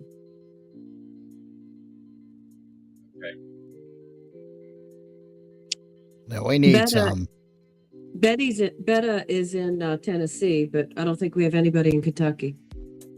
Well, yeah, that's what I mean. That's not far from here. I bet it just fell out of there.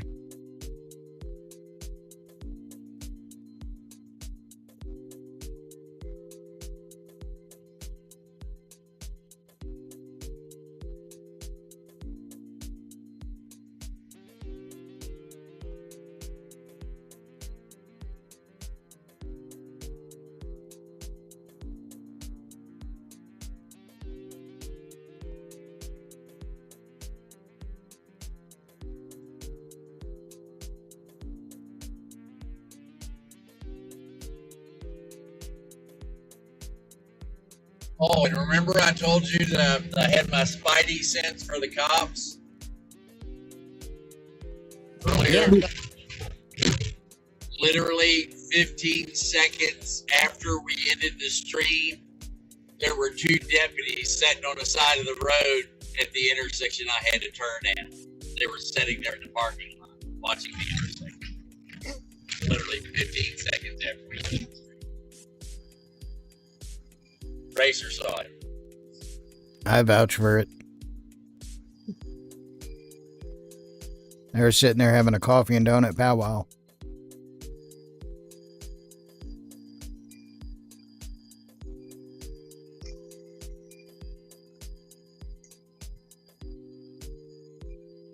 I can't remember what town it was in. I'd have to go back and research it. But the newspaper made a funny joke that they had shrunk the size of the police department, and within a year, the Dunkin' Donuts went bankrupt. I'm not saying that the two were tied together, but the newspaper. I haven't even seen a Dunkin' Donuts in years. Yeah, it's in Connecticut.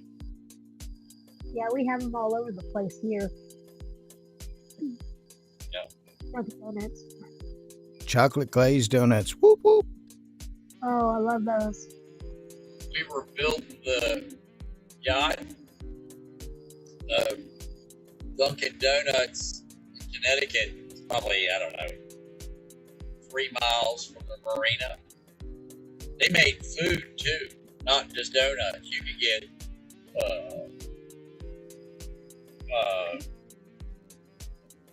ham and cheese or ham, egg, and cheese. They had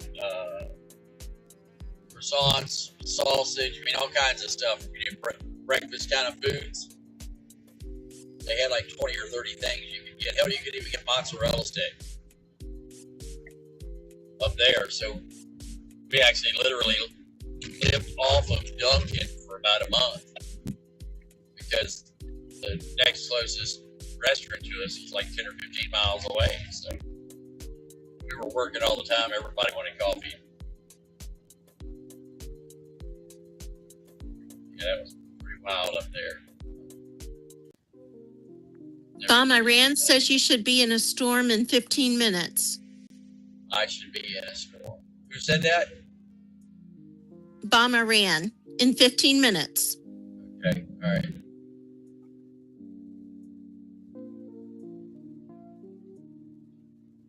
Wow, what a blue light on the side of that building over there. Check that shit out. That's bright. Not so much now, but it was back there. Yeah.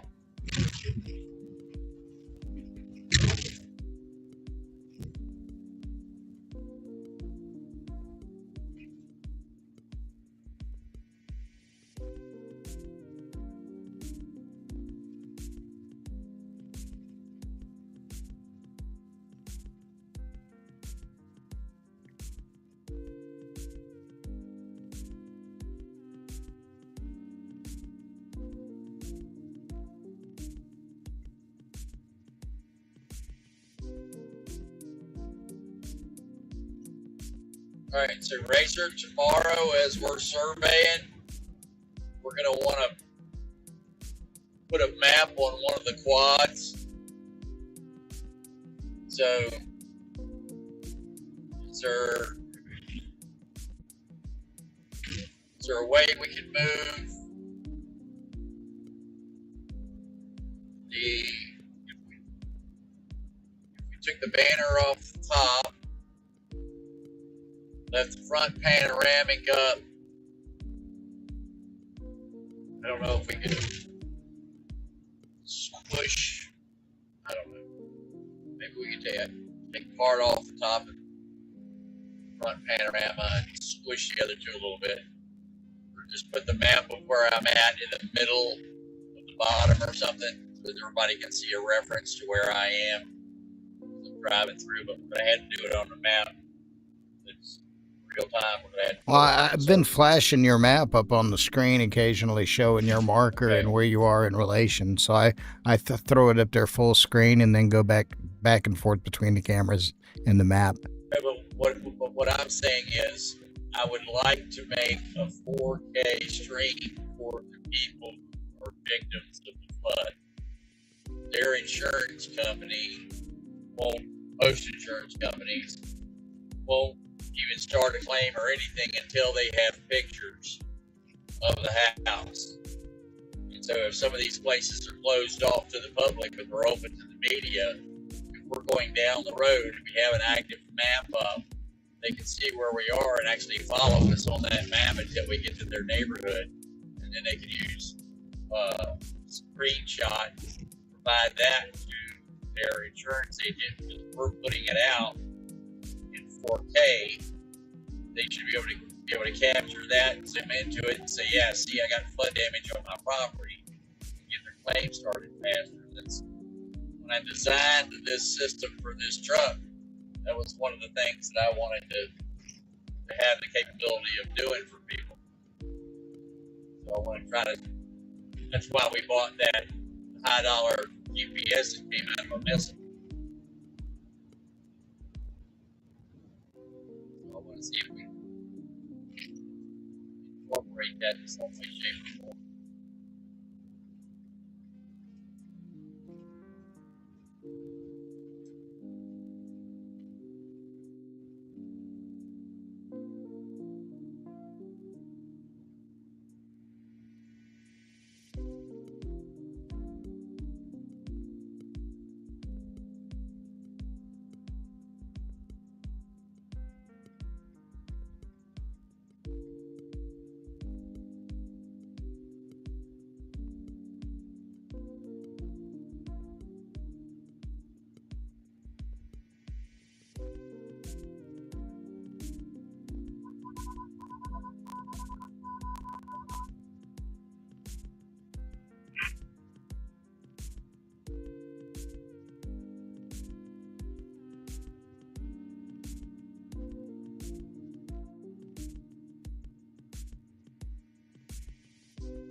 Are the numbers growing or nay?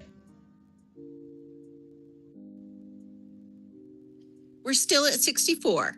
All right, well, we get down here and the water's flowing around. That number is good. What I'm going to do when I get down here is we will change in the stream and start a brand new one with emergency alert flooding in Richmond, Kentucky, live coverage on the scene. and then we'll start the stream again.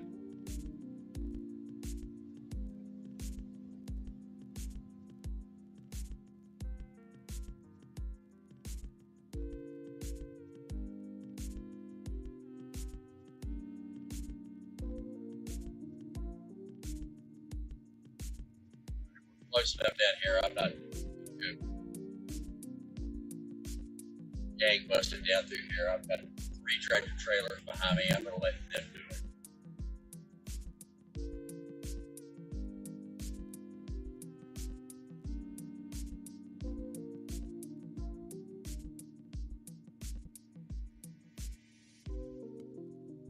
There's one.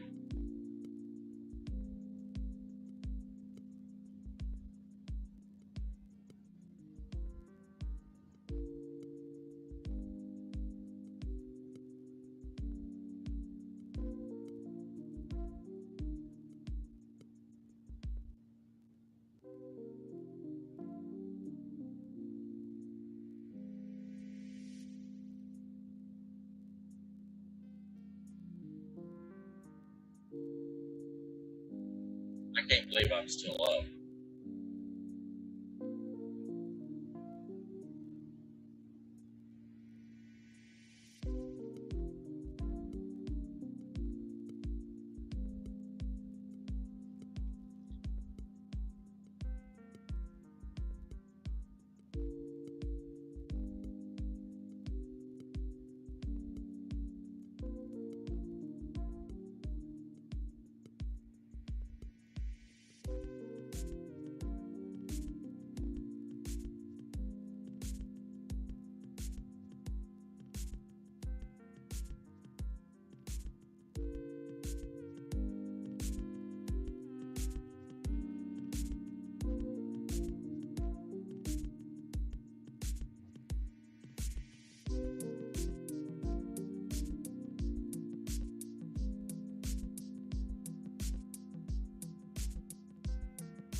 All right, come on, boys. Waiting on you.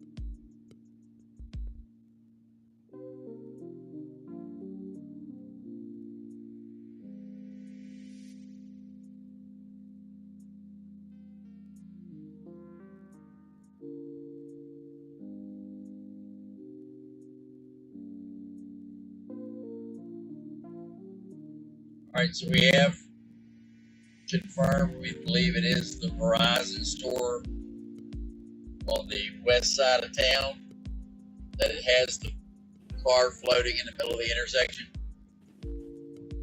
That's what it appears to be. Is there anything else we can see in that image to try to tie it to that store? Any other stores, gas stations, street signs?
The picture says it's shows a West 52, a Route West 52 intersection.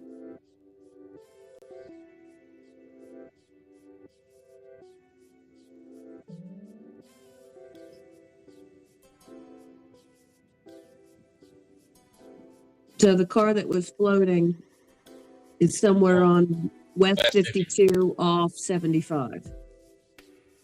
Okay, so can you find the Verizon in that intersection?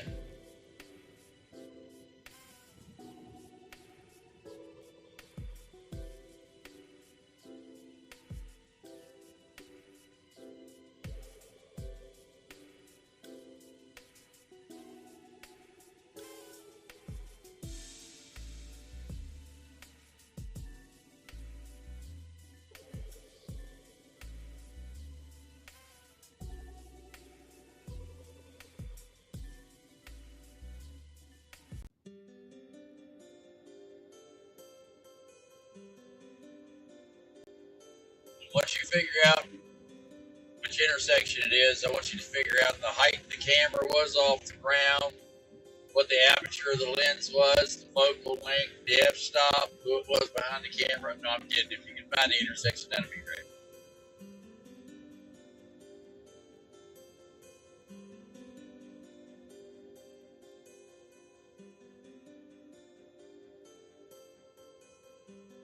See, I'm not sure how the Verizon store got linked to this image, so I'm at a loss. I don't know who reported it initially, because I'm finding the picture is approximately 2 miles from the Verizon store. Okay.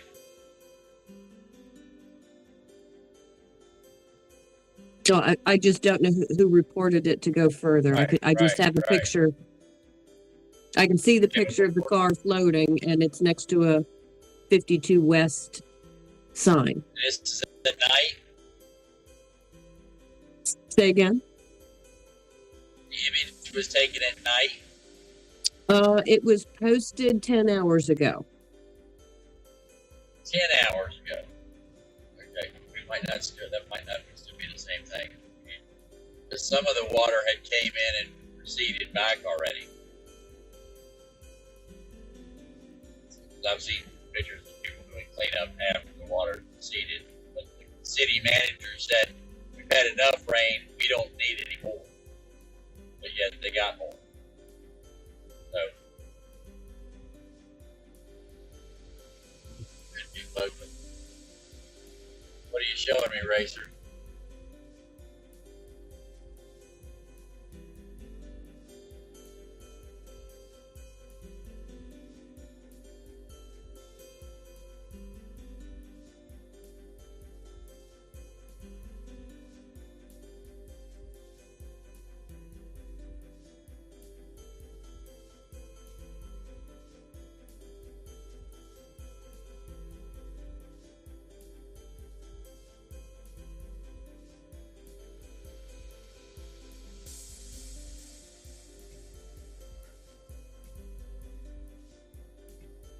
I was showing that area where it was describing near 52. I just sent you a snapshot of that, Racer.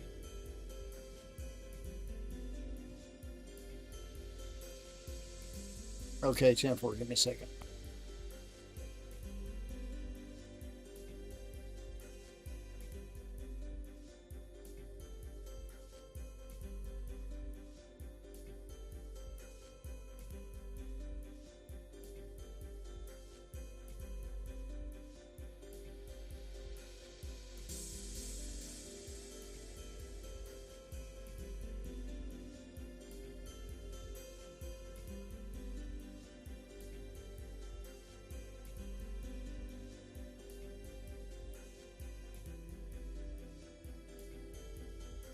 Oh, that's nice. What? That's a good shot. Hold on, I'll transfer it over.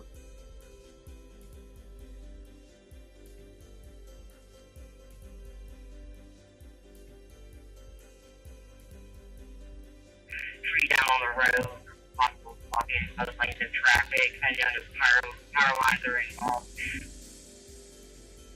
Y'all hear that?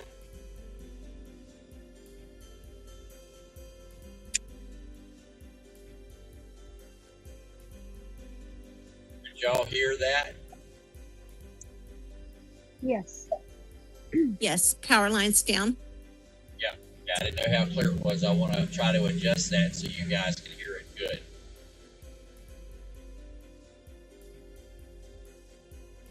Okay, the person in the chat says it's Irvine Road and Eastern Bypass. That's where the Verizon store incident took place. Irvine Road and Eastern Bypass. All right, do they know of any roads that are currently flooded?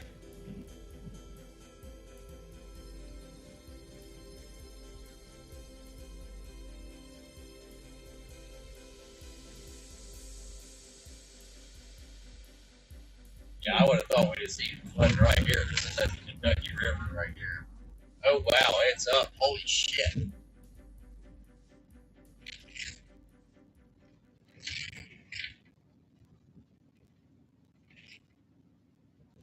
Yeah, the Kentucky River is higher than I've ever seen it. Yeah, I've only been across it maybe 50 times in my life right here. That's higher than I've ever seen it.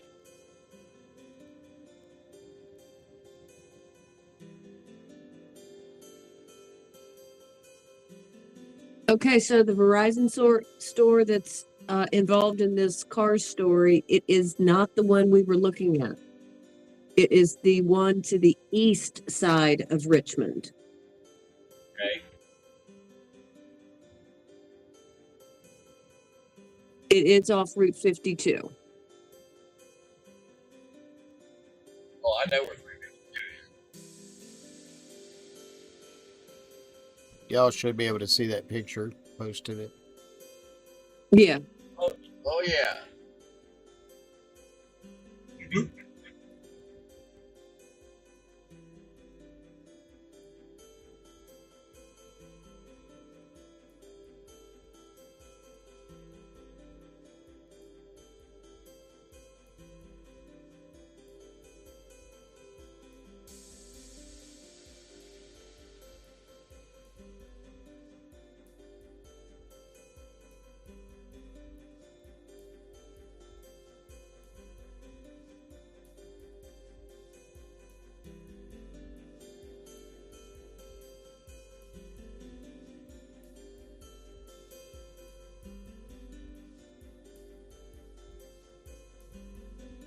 There's also a town to the west of Richmond. It's kind of northwest, about 15 minutes, called Nicholasville, that got hit pretty hard as well.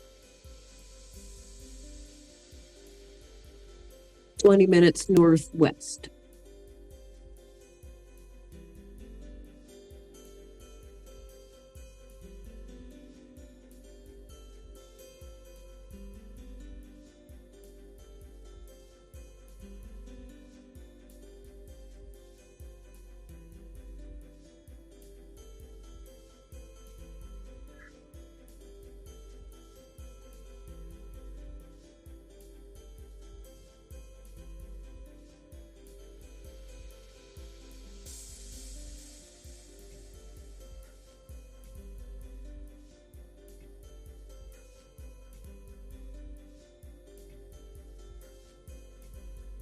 Tater Creek Road, huh? It's close to.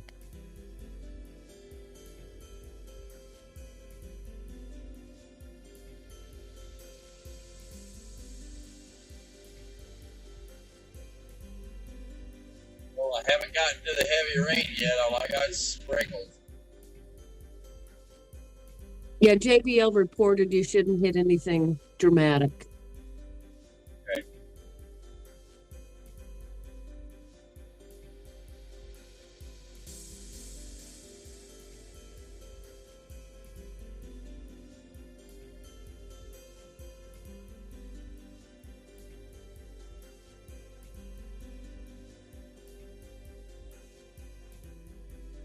All right, we got emergency lights up here. Right shoulder.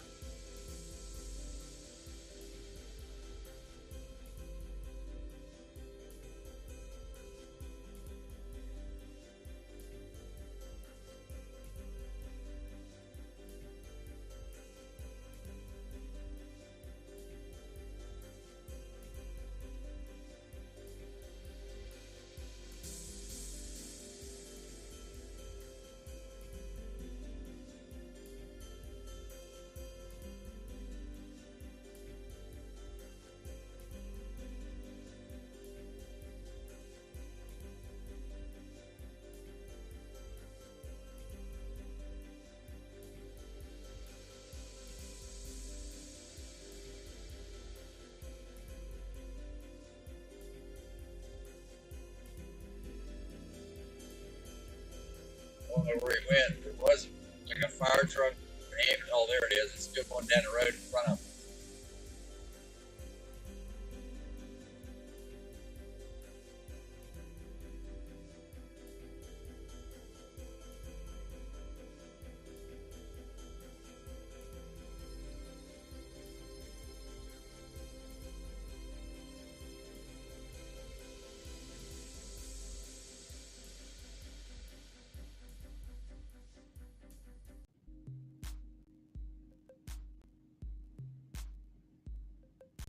I'm at Richmond.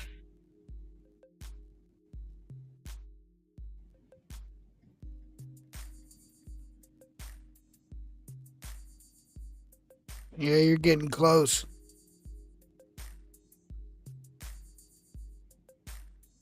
Which exit do I want to take?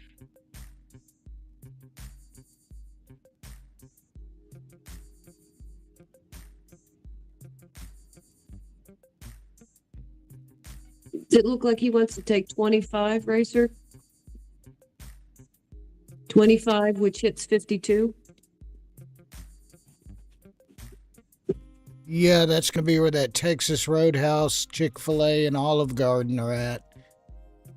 It's that Eastern Bypass. It doesn't give me an exit number. But it's going to be obviously a break off of the freeway where it shows fuel and food. We got 25 and 421. 25.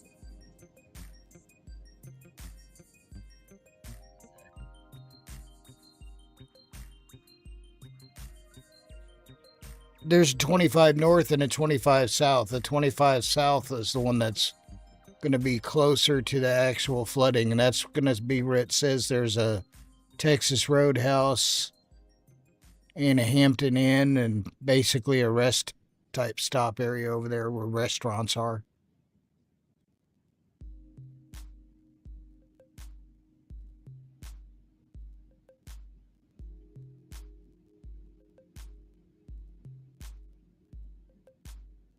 Yep, fire truck.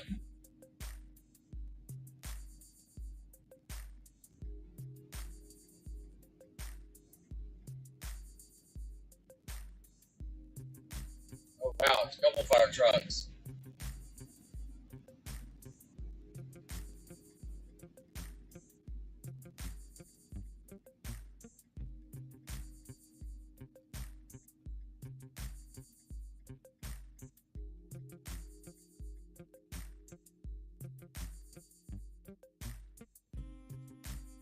Oh, get across there.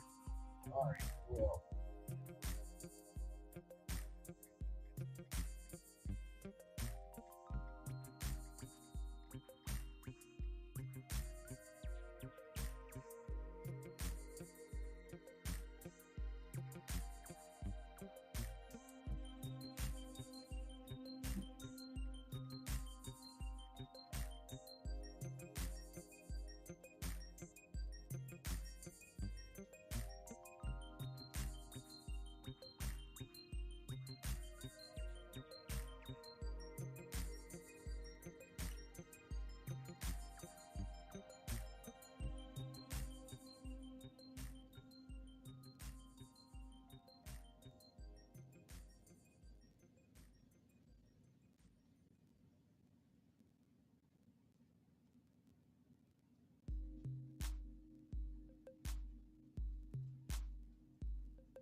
That one business or my pass? I think I wanted to go the other way.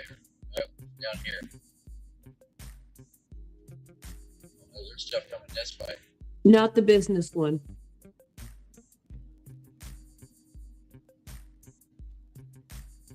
Yeah, I'm looking at him on the map. He took the business one. He took the one on the north side instead of the south side. Oh, okay. I'm going the right way because I got emergency vehicles just made a right here, right in front of me.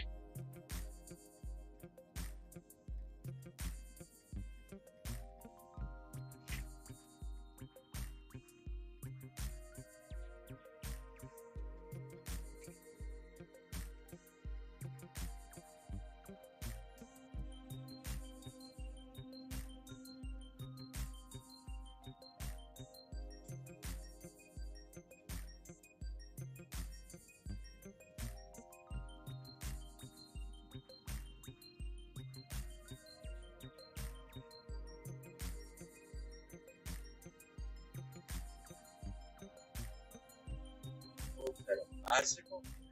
Shit.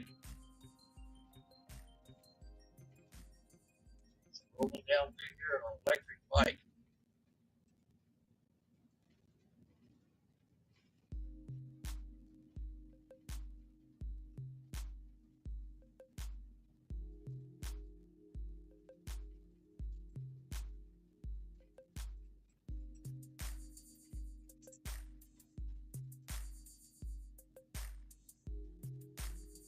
What gets me is I don't have any of this radio traffic on my radio right now.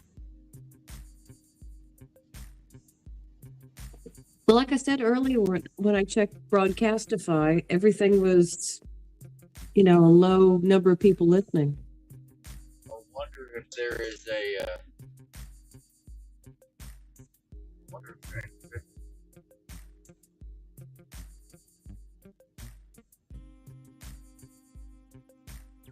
You're still a few miles north of where that road closure is down there. Right, I need to find it right quick.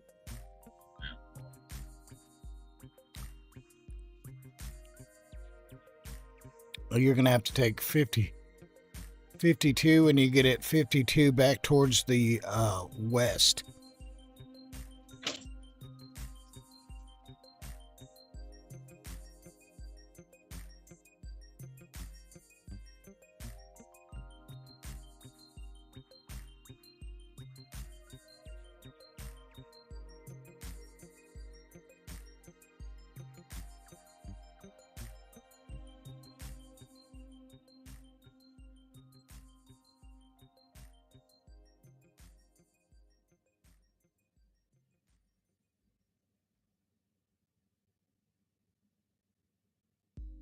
I'm not seeing the road closure.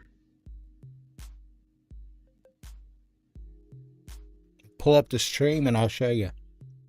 All right, I do have the stream up.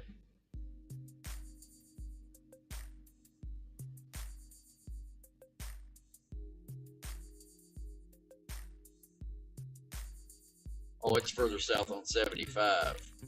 That's what I was saying.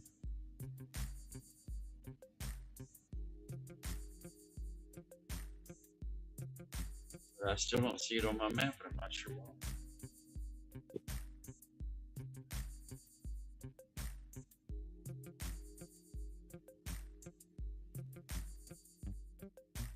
I got traffic on.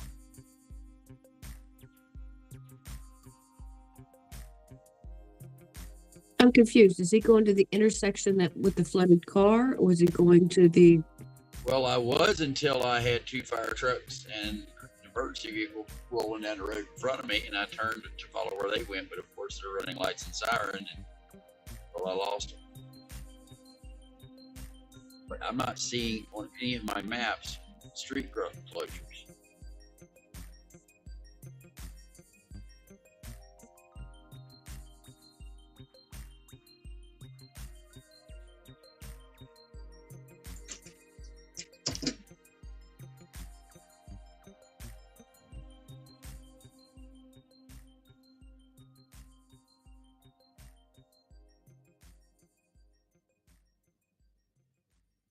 The one over by Lake Reba is probably the area that the car was flooded by.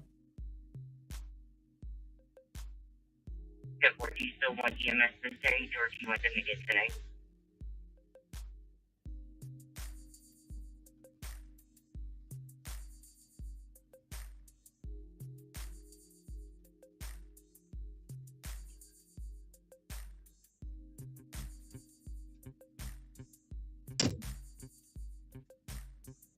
Good.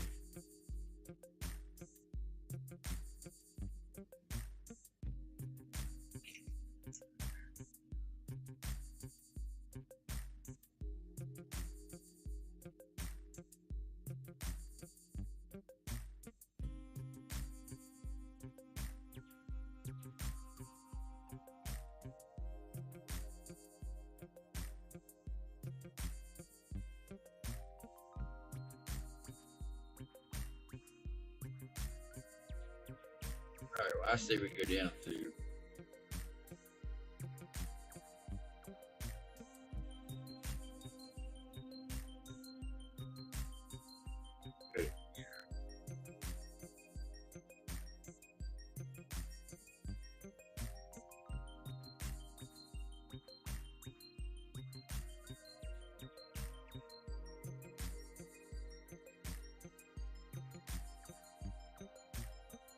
Alright, this should take me right through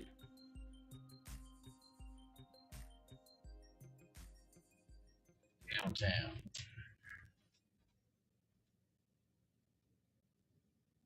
So if there's any flooding in downtown, we're going to see it.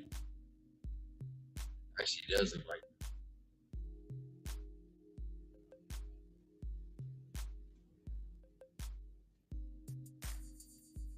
You turn on the floods from your cab in that thing?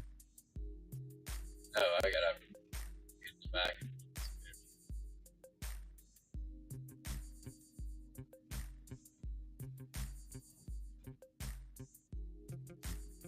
I got this IT guy that does work for me. I need to get him to do that.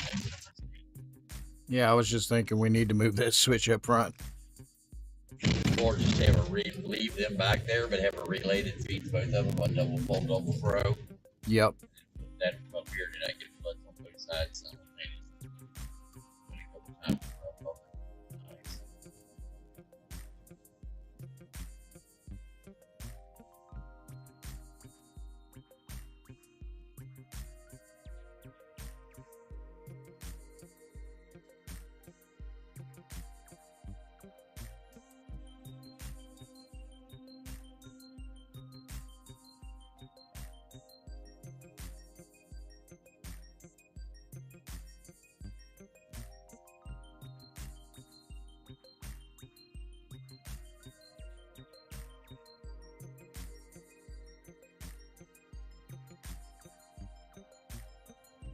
And if you can get over there where you catch 52, you can drive straight into it where it shows that closure.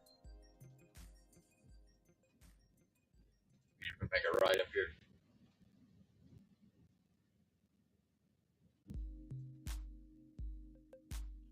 I was right here when the shooting took place.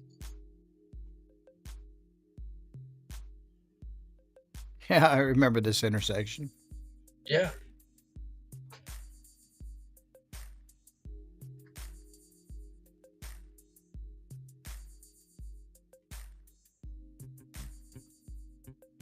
You're back, Beto.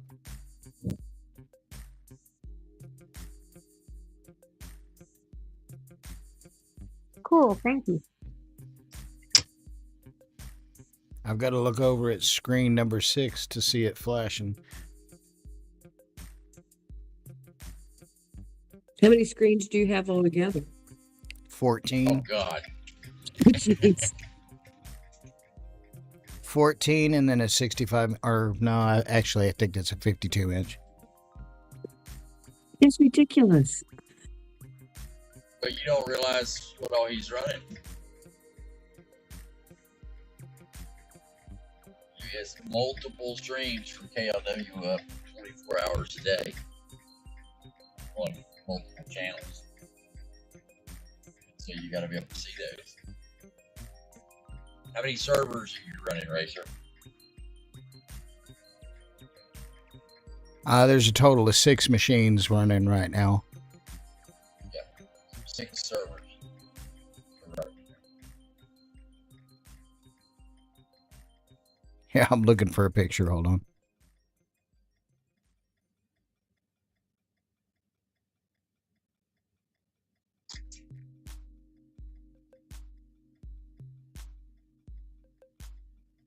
And the crazy part about it down here is where I met the governor. Right here. Show you here on the left.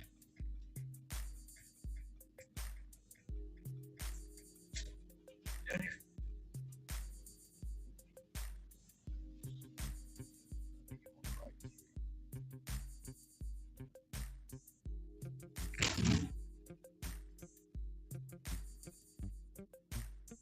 Oh, I'm sorry, it was on the street I was on. You need to turn left back there rather than turn right. That street.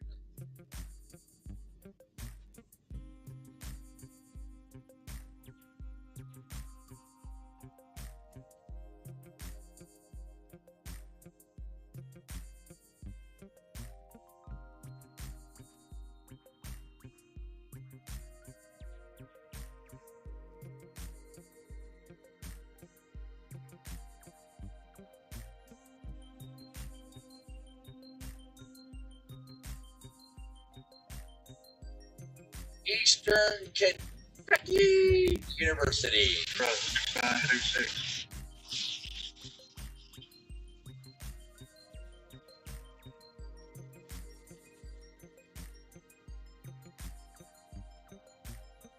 Rain it down.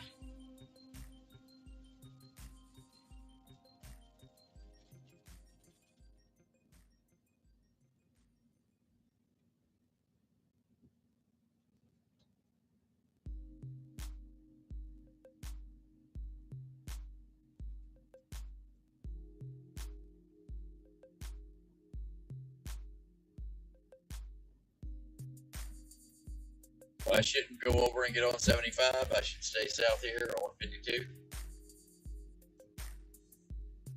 Yes, sir. That'll run you right into it. Okay.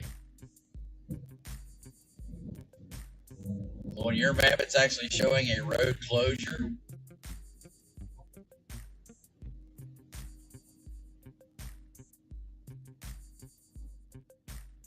Yes, sir. Here, I'll pull it up. Just a second.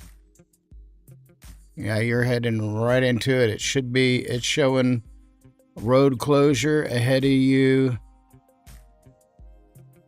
Oh, maybe just a couple of miles.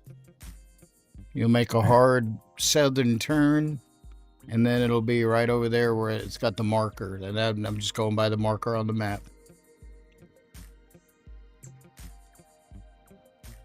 Well, I go by the striped road.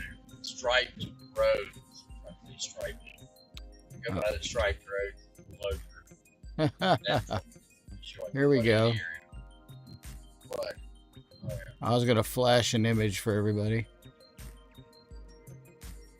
There you go. Wow, that's amazing. Wow. I want that set up. That's my Toyland in there. Yeah, there's machines wrapped all the way around.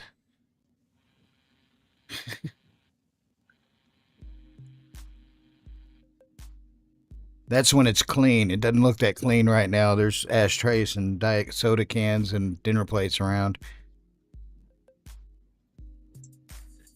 It's not like you work 24 hours a day, right? I He mean, never puts in more than 22. I'm at this desk or I'm in my van working or in attics but yeah, that's where I live most of my life is in front of that desk.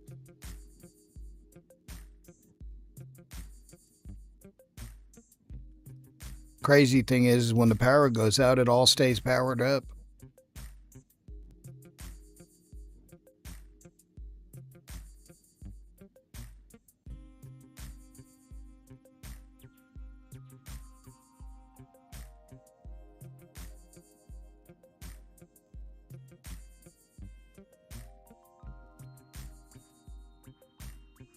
Now you're getting awfully close to the flooded area from where it's showing that flood zone.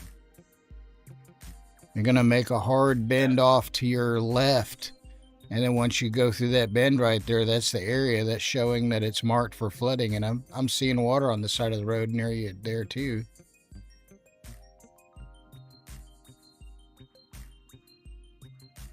According to GPS, you're on top of it right now. Yeah, it's off the road now. The road was covered in gravel. That's where it was. It ain't there now. Well, the further you go, Ambulance going back. yeah, the further you go south, and when you hit 75 and continue south on 75, the more you're running into the flooded areas. The ambulance that they released. Yeah.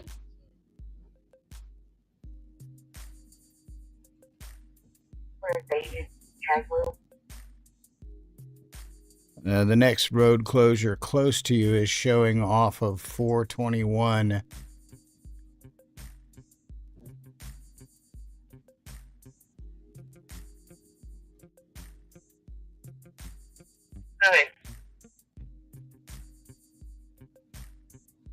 Yeah, looks like it got a little wet over there.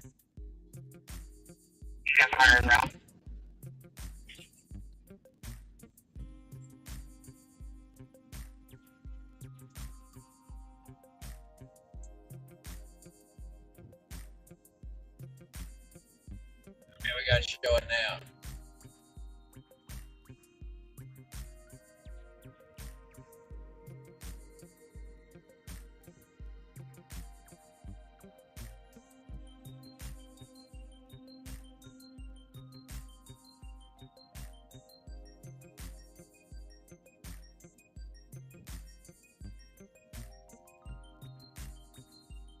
Well, according to the elevation map, you've got a mountainous range to your south side.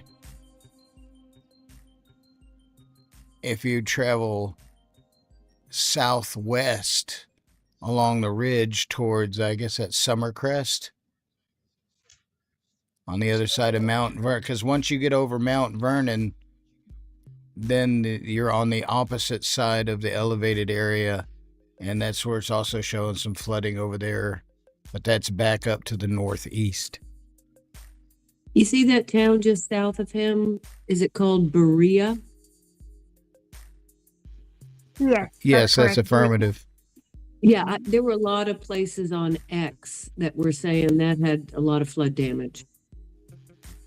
That town, Berea. Yeah, he's right, heading straight for it. There's a Holiday Inn Express there too.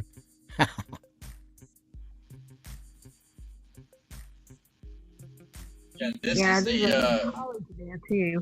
road I took when I chased the helicopter that was circling the house that was abandoned that they thought the shooter was hiding in. And they went up there with a Bearcat and a ram and basically knocked the house down.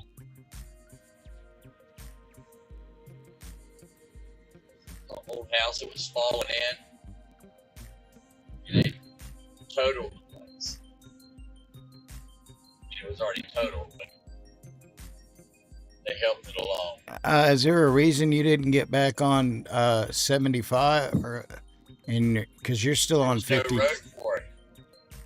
Huh? No, I went right underneath the interstate. There's no exit.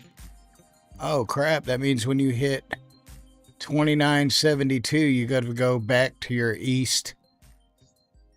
You'll have to take a left and go back to your east to get back on 75. Otherwise, you're going to go way off out in the middle of nowhere. Right.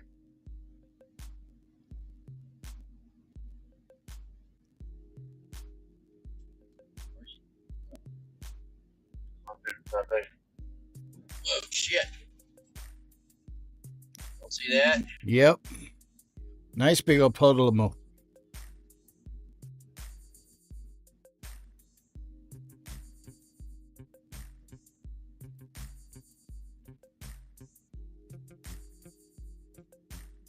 At the next stop sign, turn left.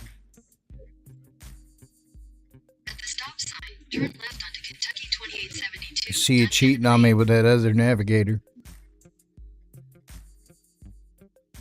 He's cheating. Only got taken me to 75. In a quarter mile, use the right lane to take the I-75 south ramp to Knoxville.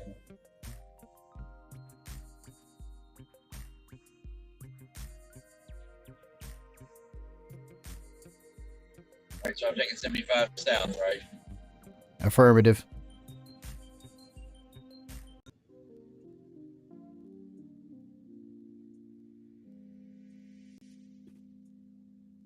Yeah, we got in here.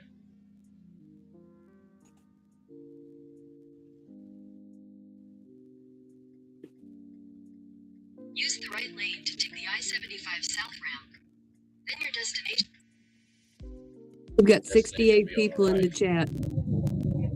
Awesome. At 1 o'clock in the morning. 2 for here.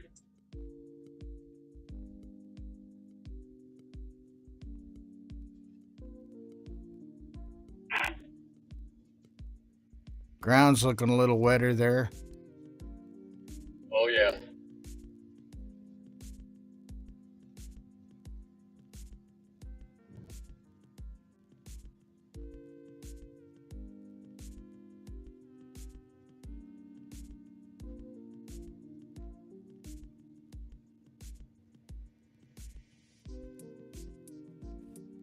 Gosh, our head count's now up to 70. Woo woo. Now it's 70. That's right, 7-0. Welcome everybody. We are facing down the flood. Live coverage in 4K.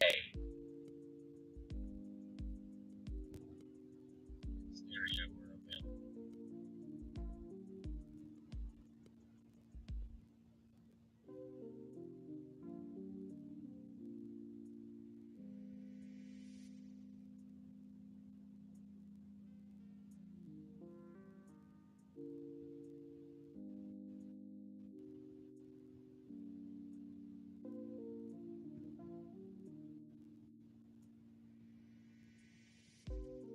You're about 5 miles from that town.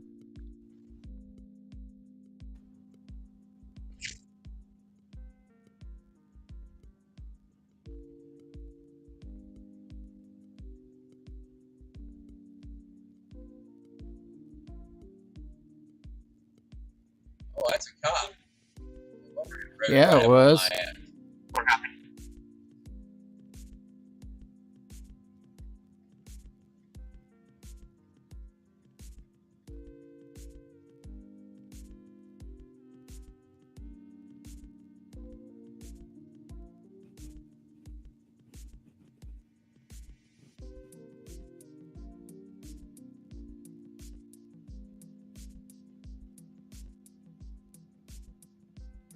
Everybody's panic braking. Suffering from cruiser anxiety.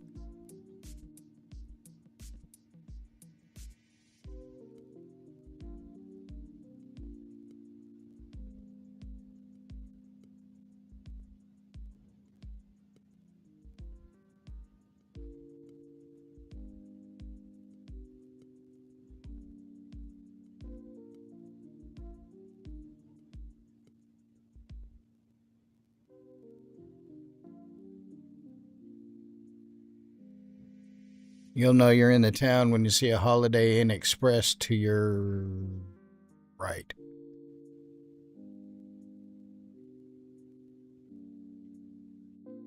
That will be the town of Brea.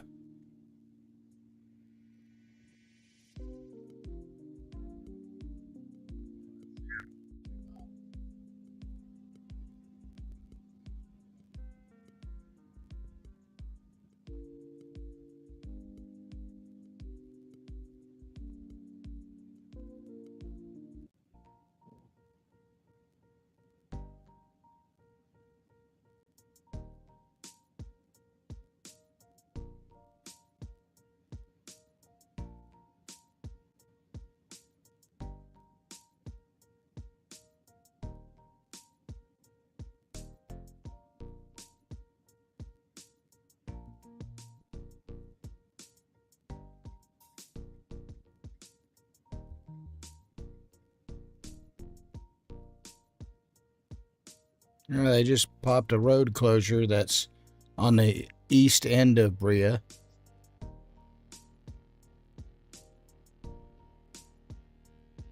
It's showing stripes on the road showing it's closed, or it's another one of those icons. Stripes.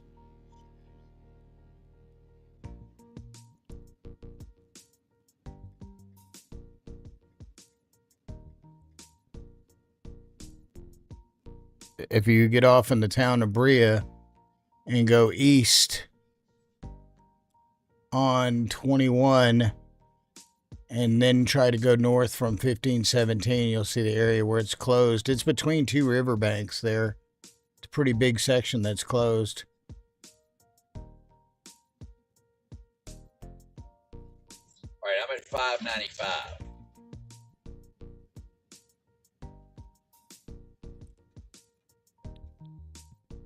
If you wanted to take a left on 525, that'll run you right into the top side of that road closure.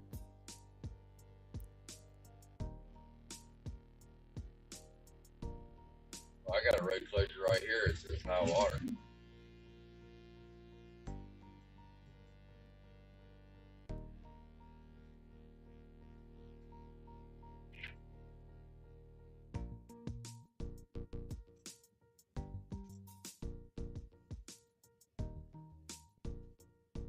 Make you go left or right. I'll pull up the gas station and try to find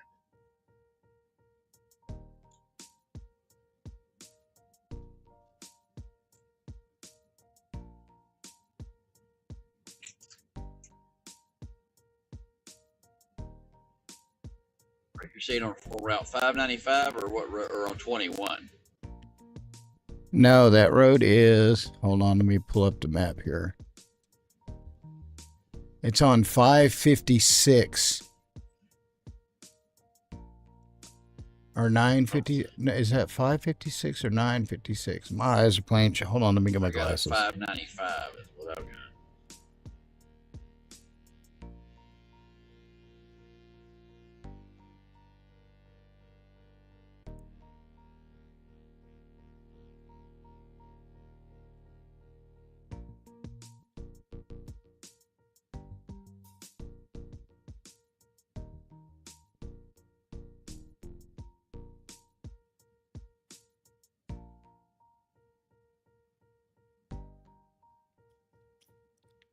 Apparently, it's that road right in front of you that goes across in front of you, whatever number that is. I can't see it on this Right, map. and then take me to where the road's closed. Yeah, it'll take you around to the east side and then south. And then when you keep going south, you run into the closure. Oh, I see where that's at. Okay.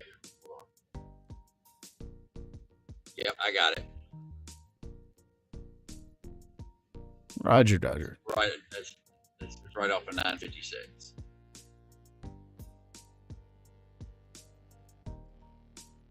All right, that's 8 minutes away. Kill. Your route may be affected by central Kentucky floods. Thank Head west, then slide left. No shit, Sherlock. That wasn't very timely. Not very timely. Ah, I see you're a genius. Turn left onto Cooper Drive. Then at the next stop sign, you'll turn left.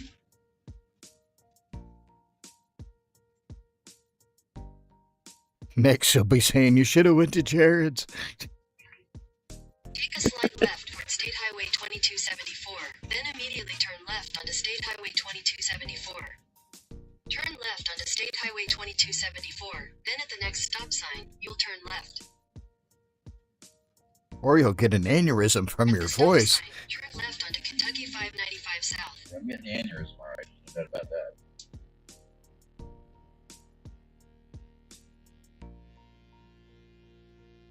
I see previously placed barricades over there. Yeah, that's because just past me, the road still got water over it.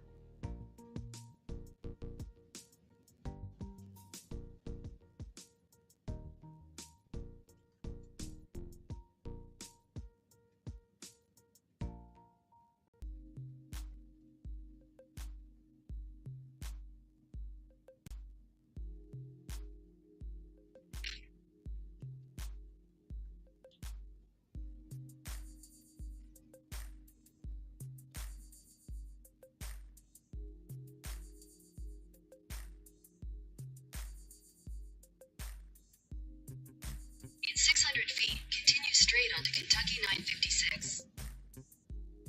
Okay. Continue straight onto Kentucky 956. Never straight, always forward. Continue for 3 miles.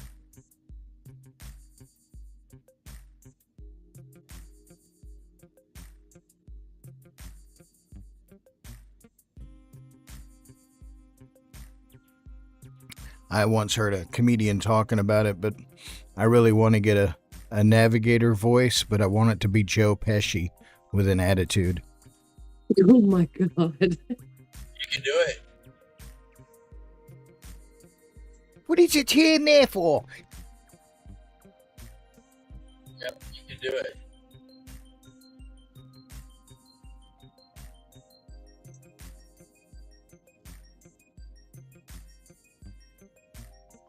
Yeah, this is crazy that I've covered stories here already.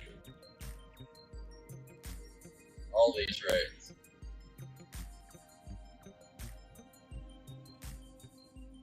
That's weird. I noticed the dot keeps moving up and down along the dotted line here for the closure.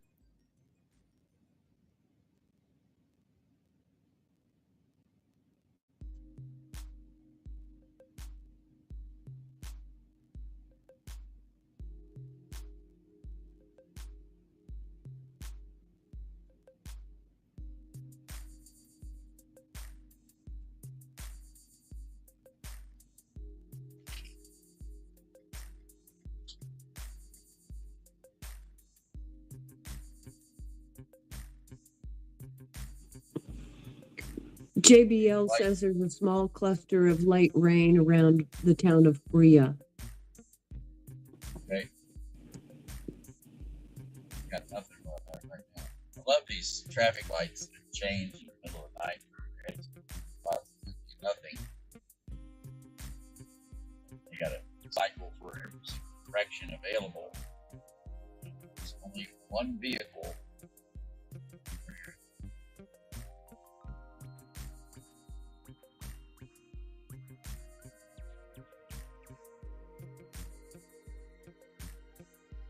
One thing.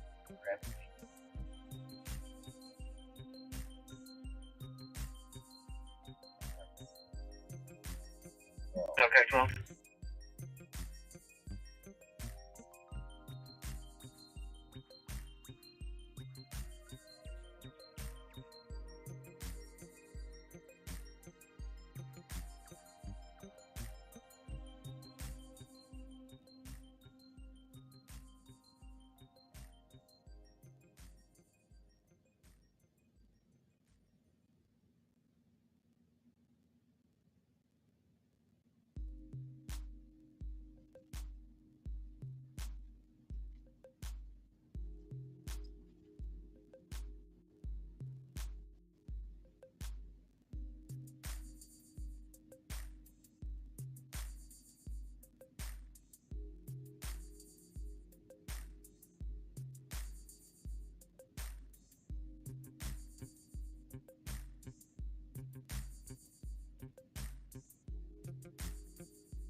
In 600 feet at the traffic circle, take the second exit and stay on KY 956.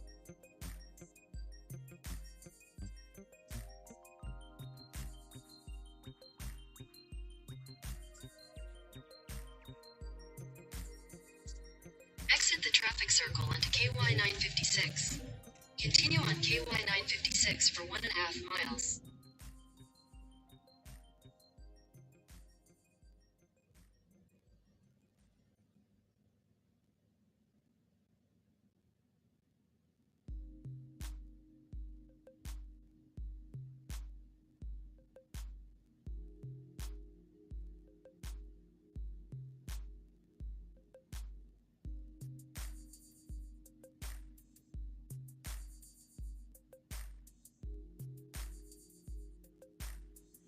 So we're now up to 63 in chat.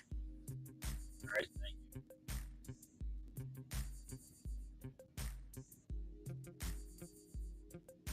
you. Lee, did you bring your waders? No, I bought my swimming trunks. I was planning on going in deeper.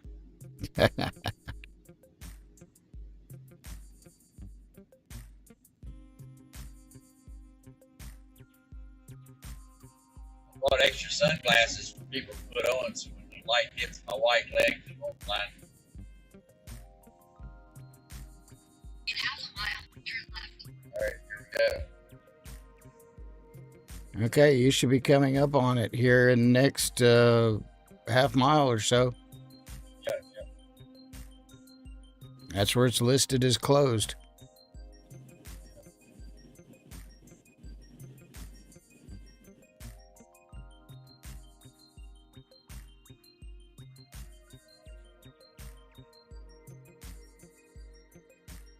Turn left, then your destination will be on the right.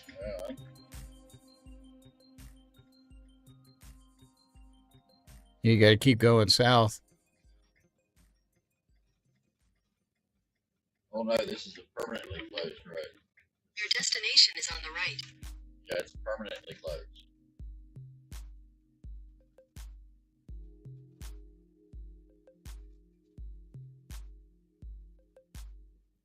Here, this guy's got trailers parked in front of it. They staged up with the boats. No, that's trailers. It's a construction trailer with a car on it. And a camper. So this road's permanently closed, not just for flood parties. No, it's got the flood emblems on it. I understand that. It's got steel posts driven into the ground with red reflectors permanently mounted on it. I can go to the other end. I just think they close that road to the parallel. There is a creek that runs right under it. Maybe that's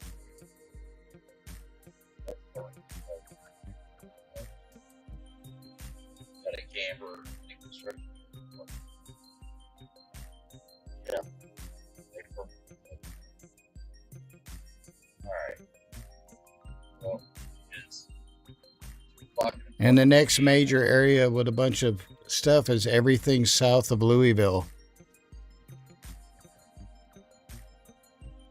In Louisville, downtown.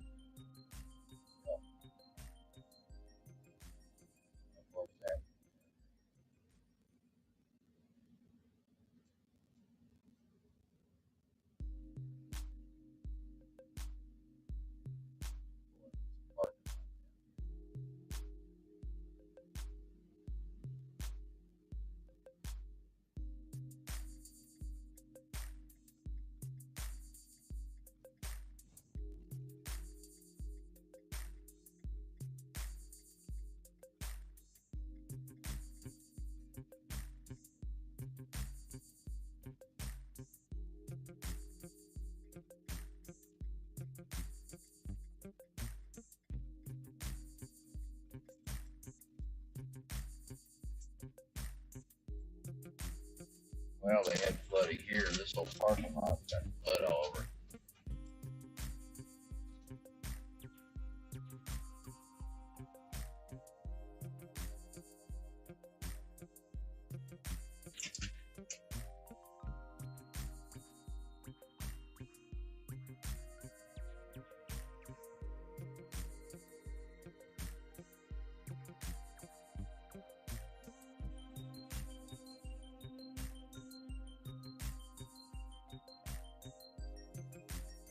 Alright, I'm gonna head south from here.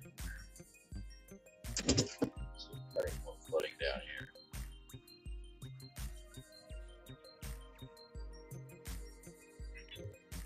Your route may be affected by central Kentucky floods. Thank you. Turn left onto Kentucky 21 West. We were kind of hoping that we were going to be interrupted by Kentucky flood. That's kind of why we're here.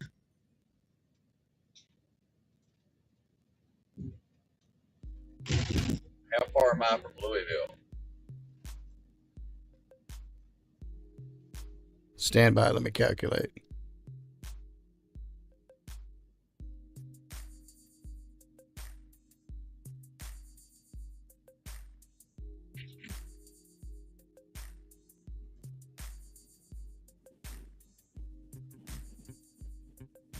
Make it north?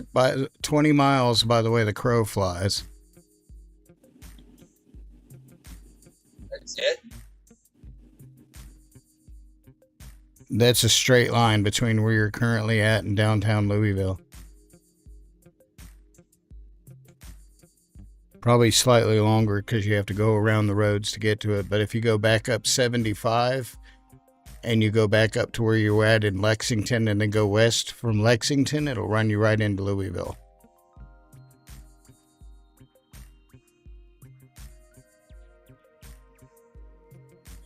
How many streets are closed in downtown Louisville? Do we have any enforcement right now?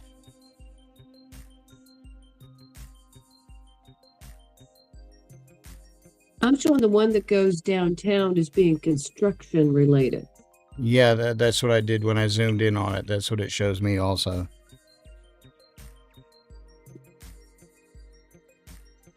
The next one that's flood related would be south of it, Louisville, and that would be in the town of Elizabethtown.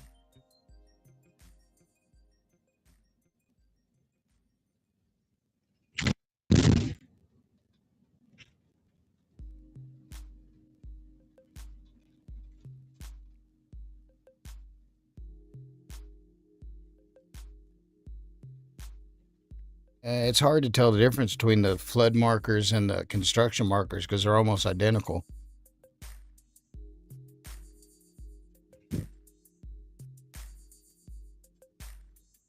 He's traveling at light speed. Wow, did y'all see that owl just went across the street in front of me? Yeah. Swift up. You were interrupting his dinner.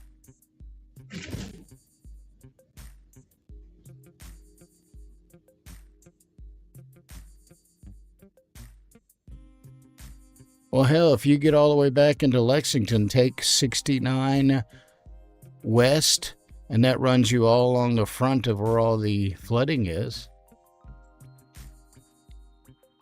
Several different towns there and further south, but you got to remember the water's all running downhill, so. Right.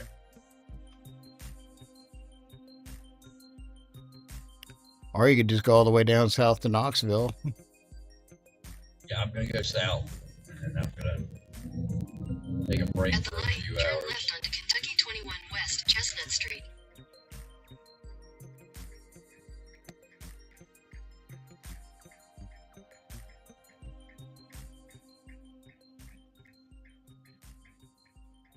Yeah, my eyes are going funny too.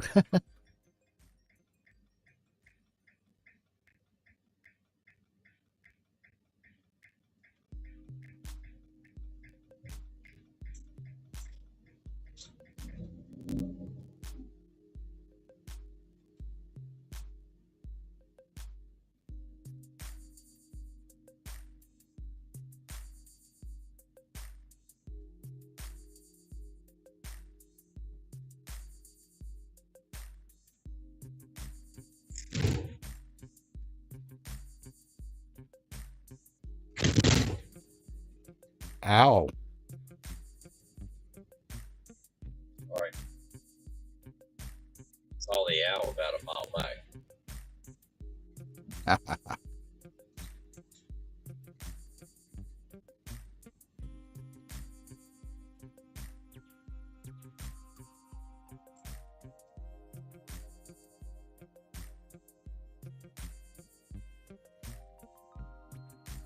One of the people in chat had a good point that it'd be good hunting for owls after a flood because it would bring all the snakes and other creatures to the surface out of hiding.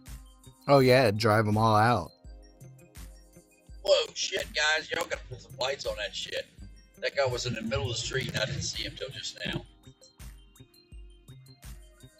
He was wearing gray. Right in the middle, dark gray, right in the middle of the street, and not even no lights.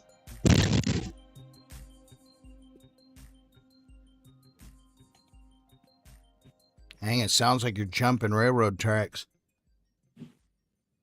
Potholes, or not, excuse me, not potholes, manhole covers. Texas craters.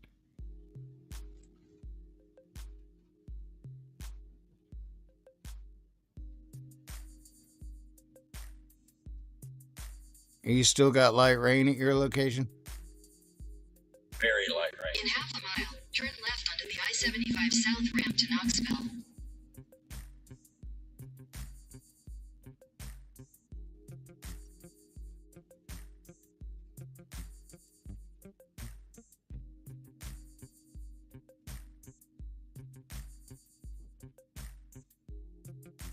Here, I'm going to bring up the map. When I go look south at Knoxville, I'm seeing a whole line of high water.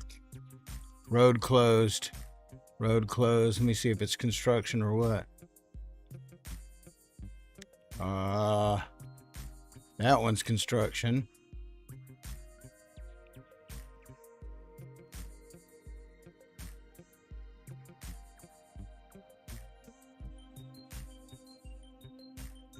Turn left onto the I-75 That one's South construction. ramp, then merge onto I-75 South.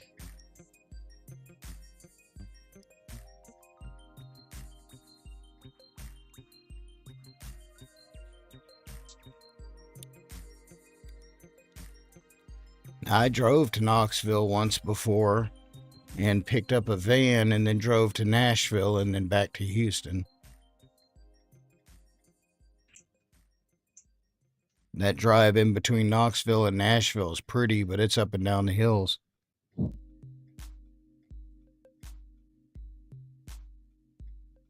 Ah, there's a conveniently located motel.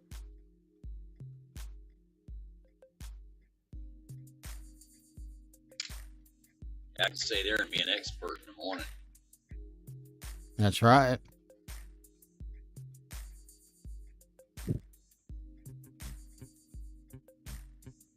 Yeah, all the red dots I found south over there by Knoxville are all road closures that look like construction. I'm not really getting a good any more flood indicators now.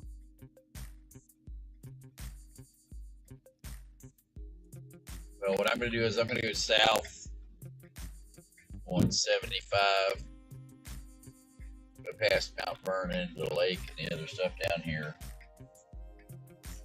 And if I don't see anything by then, I'm going to call it a night because it's already 2:30 in the morning. I'm going to get up early in the morning and then we'll see what's flooded and head for it there.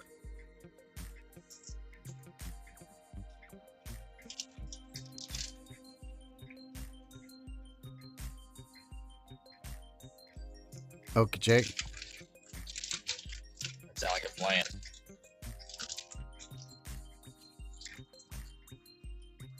And I am seeing one more indicator of a flood, but that's over to your southeast. And it looks like it's right off of 421 down near Shallow Trace Mackley Trailhead. There's a highway going through. It looks like a bunch of mountains over there. 421? Yeah. Towards Birch Lick Baptist Church. I see central Kentucky flooding, but I don't see any road closures. Come out down next to McKee. Yeah, this is right there near Ramsey Storage off 421. 2010, you still catch on?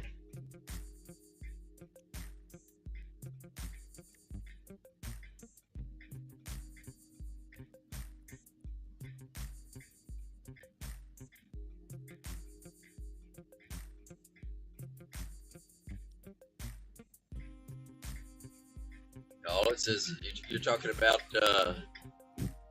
Just north of McKee. Welchburg, Egypt Road.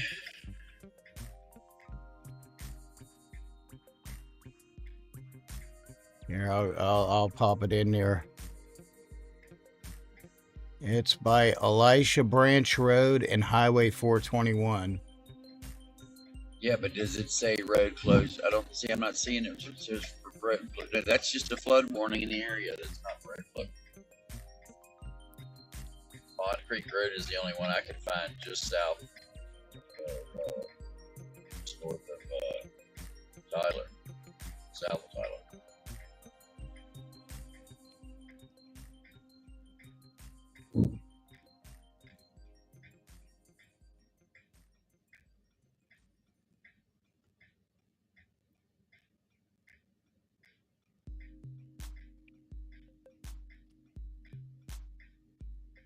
Anybody see anything other than that?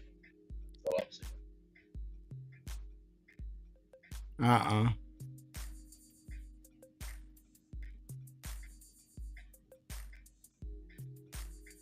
Alright, well, we'll research and see what the worst flood damage is. I'm gonna hit that in the morning, wherever that is.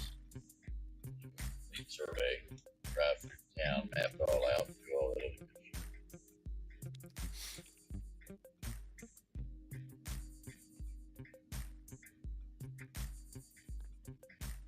Up to your call, boss. Well, it sounds like a plan to me. I have now driven 12 miles, a little over 48 hours. So actually, a little over 4 hours. Shit.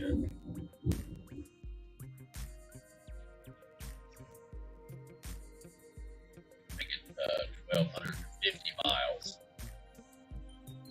after sleeping for a few hours. I need to recharge the Intimidator. I'm only at 62%. Continue on I-75 south for 37 miles. I've been running live the entire time, plus air conditioning.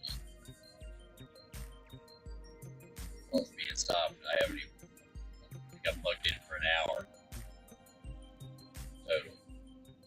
Maybe a little more, but still had stuff running.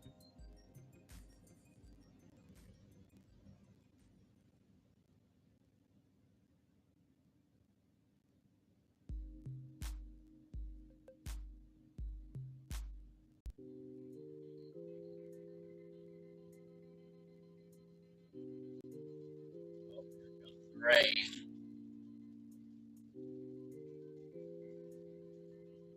Good.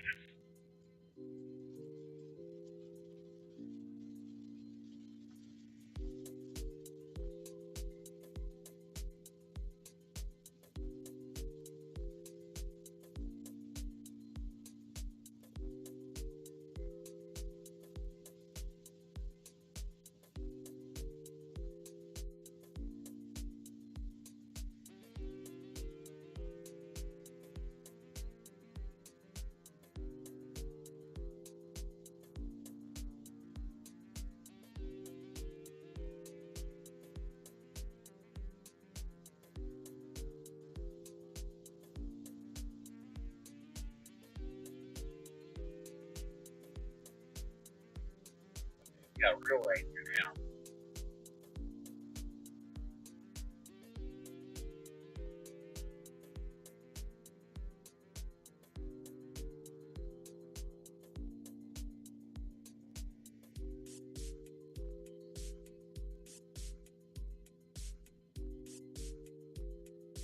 Oh, shit.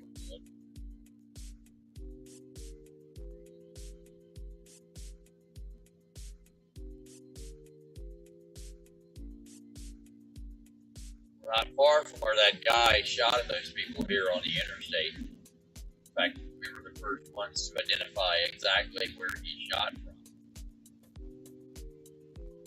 from. I remember that road Show trip. it. Huh? I remember that road trip.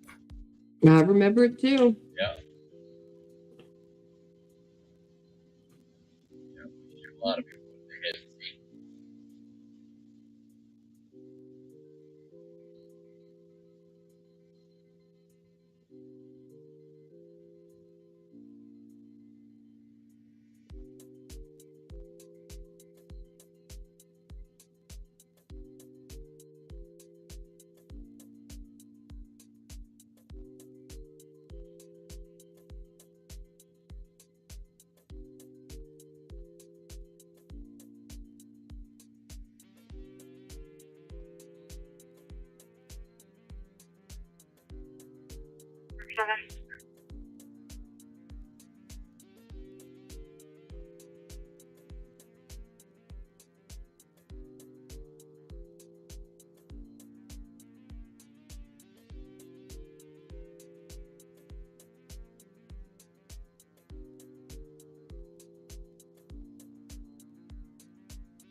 Where is he on the map, Racer?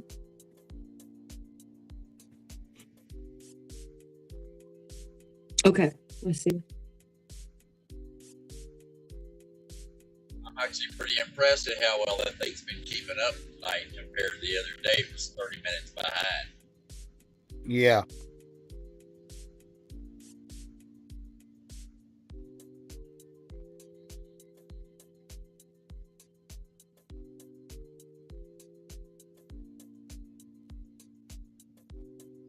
coming up on that liquor store that I did the live broadcast from up on top of the hill. We were watching the helicopters from. Yeah. I remember that. We went up there and I asked the guy, I can put it right there. I asked the guy if I could broadcast from this lot, have a live show. He's like, yeah, and if you need anything to drink, we're open. Okay. Liquor store. Really nice guy.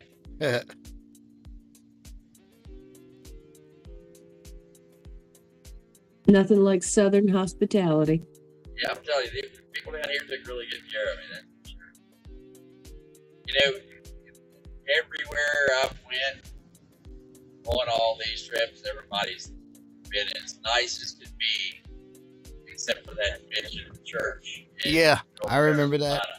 Yeah, when you were sitting there watching over their stuff for them with the spotlights and the thing, and they wanted to be turds. I remember that. Right.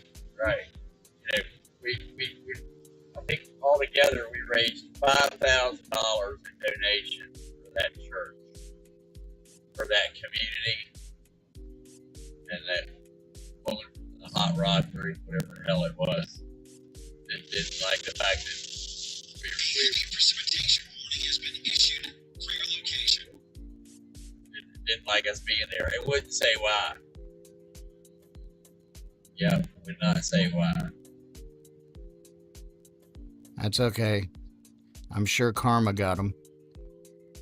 Well, you know, I went back and I thought about everything that I had said to anyone while I was there. Every word. I've analyzed every person that I talked to, every adult, child, law enforcement officer, sheriff's department, fire department, everybody. The whole time I was there, all the volunteers, everybody loved me and couldn't figure out why she wanted me to leave. Her name was Karen. Her name was Karen. Yeah. Well, anyway, the only thing I can figure that I said that I can think of was when her son came and was talking to me in the van and talking about helicopters. And he mentioned a Robinson R-44. And I'm like, yeah, that's a helicopter, but it's not like a real helicopter. That's kind of a toy entry-level helicopter. Real helicopters, things like Belgian Rangers, Airbus, Blackhawks, CH-53s. Those are helicopters that run off of turbines, not gasoline-powered engines. It's totally different.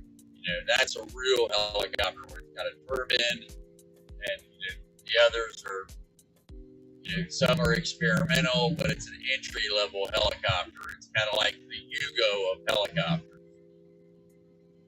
Because I was trying to explain all the different kinds. I was showing you pictures and all this other stuff. Anyway, come to find out, one of her best friends owns a Robinson R-44. That's the only thing that you were dissing her friend's bird, man. Right, yeah. Dissing her friend's bird.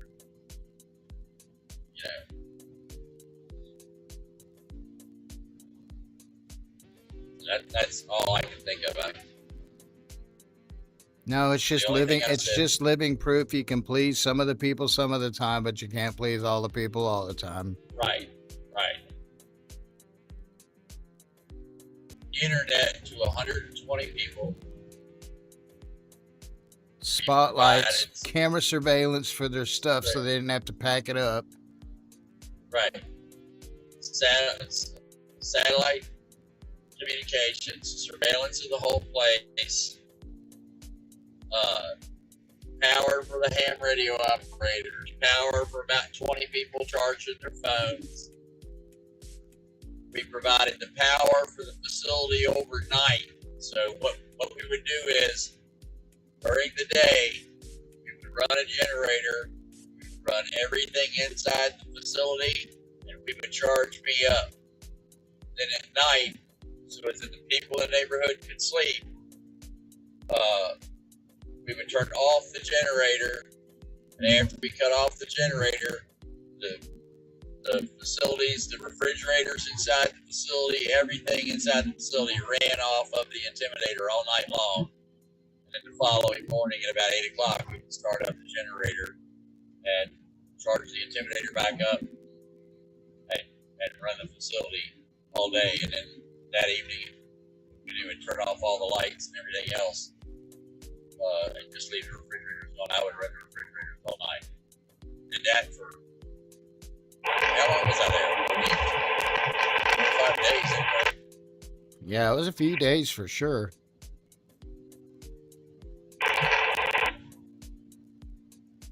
You know, and I said the other day, I've never been left on the side of the road by a vehicle. I've never had to have a wrecker truck come pick me up and tow me away in my life. And I think that's because I'm so anal about maintenance on my vehicles. And when I drive down the road, I don't listen to an AM, FM radio, music, whatever. I'm listening to my vehicle all the time. I'm the same way, man. I take care of my truck. That's my wheels. That's my baby. Yeah. And then when I left there, as I was coming down the mountain, the left front wheel bearing on the Intimidator started going out, and I could hear it squeaking. And it was a weekend, everybody was closed, and I couldn't find, repair shop, Ford dealership, anything. I was going no freaking where. Anyway, there was a place called, I think it was called Free Tire or something like that. And I pulled in there and I told the guys, I was like, hey, I just left doing a week of rescue work over here and supporting the flood victims on the other side of the mountain. And my wheel bearing is squeaking here. You guys check my bearings for me. I got, and they were getting ready to close, literally. I think they closed at 1 o'clock, and I got there at like 12:45 or something. And they're like, sure, man, pull it right in here. So I pulled it right in. They jacked it up. Pulled them. Said, yeah, you need grease, man. Greased the wheel bearings. And then sent me on my way. And then as soon as I got back to Texas, went straight to my mechanic and he replaced the wheel bearings all the way around. And so I said, hey, would you check those wheel bearings when you get them out? I want you to get them out and clean them up. See, how close they were to actually going out. She's like, oh yeah, sure, not a problem. So I go over to pick the van up a couple days later because he did a couple other things to it as well. He replaced the air conditioner compressor and something else. But anyway, oh yeah, and one of the hot water lines blocked the radiator. So I said, so how were the bearings? And he's like, you've got to be one of the luckiest men alive. And I said, why do you say that? He said, when I took the wheel bearing out, it actually fell apart in my hand. He says, I'm absolutely surprised that you made it back home on them. And he said, it got so hot before, look how blue they are. And every single one of them was discolored blue. That's how hot it had gotten inside the race before I got old into them. So anyway, it was, like I said, that's the closest I've ever been to having to have a record truck up here.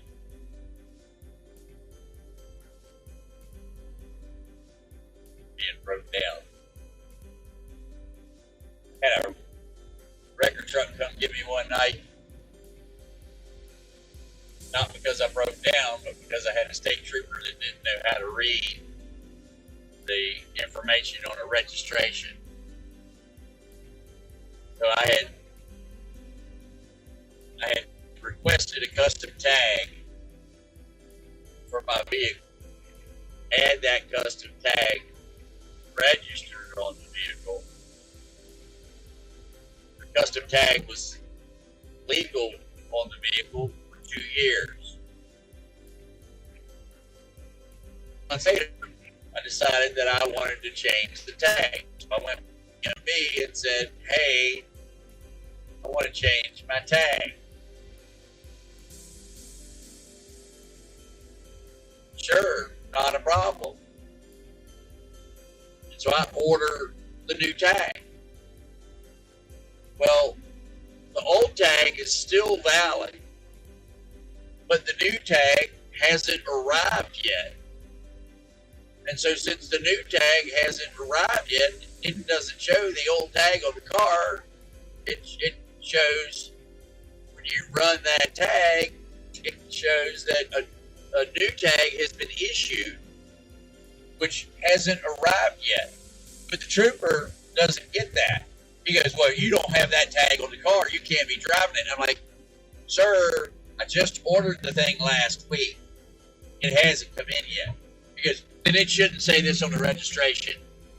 You're wrong. And I'm like, no, I'm not. So while I'm sitting there, the sergeant from the sheriff's department, by the way, this is a new trooper. He's new to the area, doesn't know me, doesn't know anything about me, know nothing. So the sergeant, I'm sitting in the passenger side of the trooper's car. The sergeant sees us stop on South Main Street, does a U-E in the middle of the street, pulls up beside the state trooper with his lights on, puts his window down and goes, what's up? Says, oh, he's got the wrong tags on his car. The sergeant says, no, he doesn't. And the trooper says, yeah, he does, according to mathematics.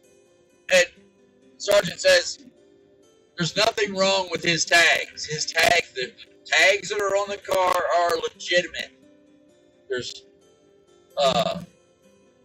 nothing wrong with his tags. The trooper said, well, I'm going to ride him anyway. And so the sergeant threw his car in reverse and backed up and parked behind the state trooper. And so I was only running one tag on the car. I didn't have the front tag on the car. I just had the back tag on the car. But he didn't write me a ticket for not having both tags. He just wrote me a ticket for having the wrong tags on the car. And so I had the other tag at my house. So he took the tag off my car. It was illegal, right? So, according to him. So I go, and so the sergeant gets out of his car, comes up to the passenger side of the state trooper's car, says, come on, dog, sit back here with me. So I go back, and I'm sitting back here with the sergeant, and he's like, he's new. He doesn't know what he's doing. He doesn't understand how the law works, and how the registration, don't worry about it. No big deal. Whatever the tow bill is from here to your house, no biggie. And I'm telling him, I've got, another tag in the house I can put on, and I know I'm legal. I'm not putting up with this shit. So Every day, people. the trooper comes back and says,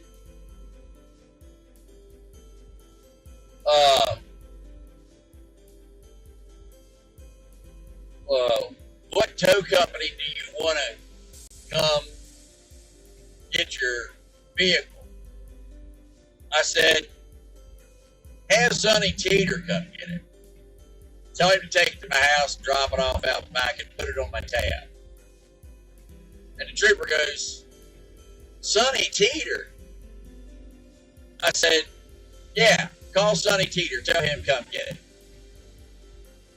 He goes, it'll take him 2 hours to get here. I said, yeah, that'll be 2 hours to think about the mistake you just made. I said, Baylor, you give me a ride to the house? He goes, sure. I said, have a nice night. So Baylor backed up. We left. So me and Baylor went up to my house, had coffee, shot the shit until Sonny got there with the record. And then Sergeant held the flashlight while I put the other tags on the back of my car. And so we decided that we were going to go have breakfast after we had coffee because it was already like 4 o'clock in the morning. So I left my house and I came down, and the very first traffic light I got to, that state trooper was sitting there at the traffic light. I blew my horn at him, blinked my lights, and waved and everything. He just kept on going. So it was interesting. That was the only time I've ever had a vehicle towed.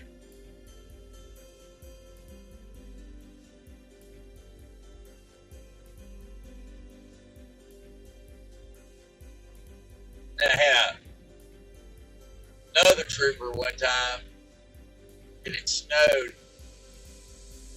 I had a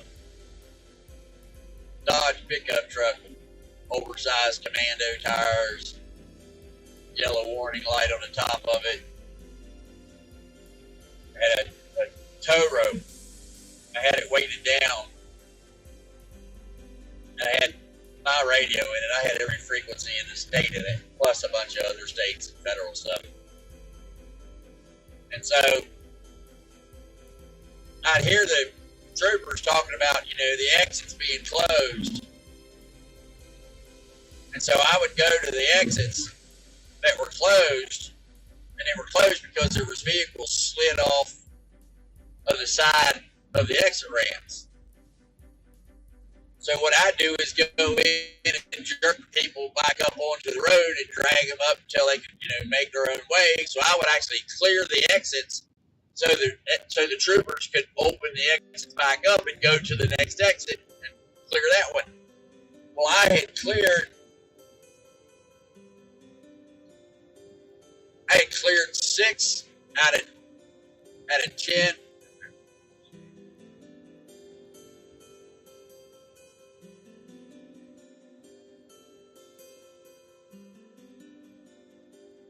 Yeah, I had cleared 6 out of 10 exits of vehicles that had slid off. And I was going from my 6th to my 7th exit. And there was a car slid off on the side of the road that a trooper was going to have to come respond to. And so I pulled over, turned my lights on, was hooking to this guy, and this trooper I'd never seen before in my life gets at me. What in the world do you think you're doing? You're not a licensed tow company. You're not authorized to be on the interstate. You need to get out of here and don't come back. We don't need you out here towing people off the road. You're not authorized. Take that thing home. I'm like, yeah, all right, whatever, dude. So I go and I get in my truck. I pull off. I haven't even driven a quarter of a mile. And this new state trooper calls the sergeant. senior sergeant for the area office. Calls the senior sergeant, who's a good friend of mine, calls him on the radio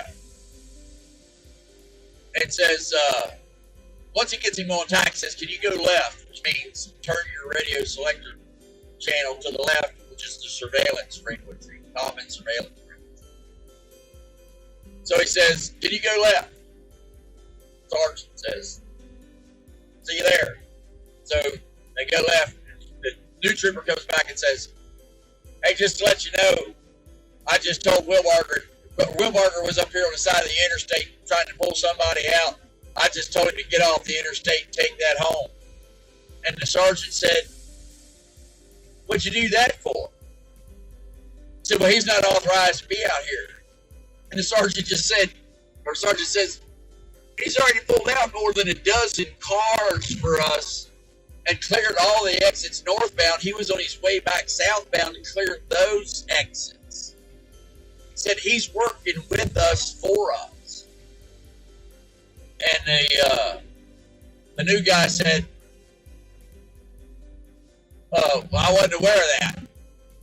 And the sergeant said, what'd you have me come over to the surveillance frequency for? And he said, well, I didn't want to hear him. I didn't want him to hear us talking on tack. And the sergeant said, talking on tack, he's got more frequencies in his radio than we've got in ours. And the new guy, the rookie was like, oh, I wasn't aware of that either. And the sergeant says, Wheelbarger. I responded, yes, sir. He said, keep clearing exits. You can disregard that the previous directive. And I said, and I didn't say yes, sir. I acknowledged with their call letters on their frequency of K5367. And that rookie, I never saw him again. I don't know if he was transferred out or he just avoided me like the plague or whatever. But I've only had problems with 2 rookies of the thousands of encounters that I've had with law enforcement. I've only had 2 problems.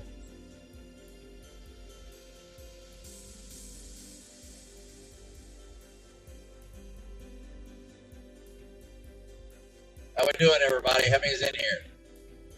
I'm sick of hearing my stories yet. We have about 48 people.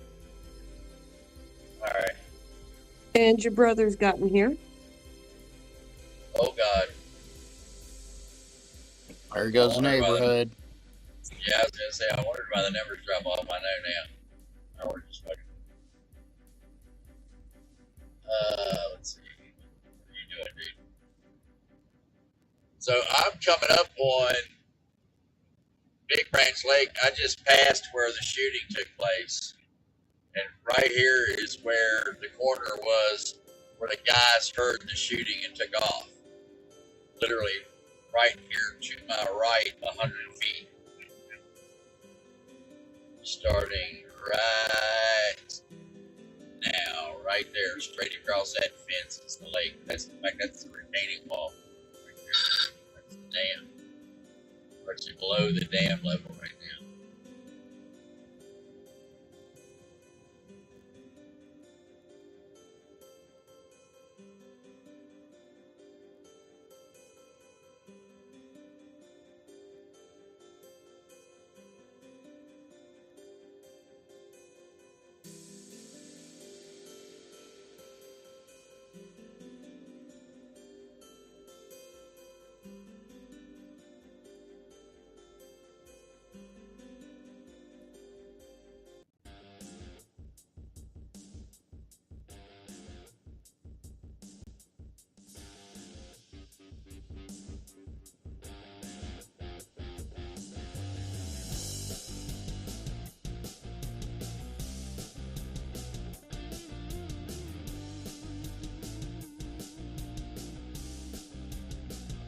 Right, sir. But you say there's 46 people in here? It's now up to 50. Okay. So of the 50 people in here, who knows what a Flowmaster's muffler is for the exhaust? You, the Jeopardy music.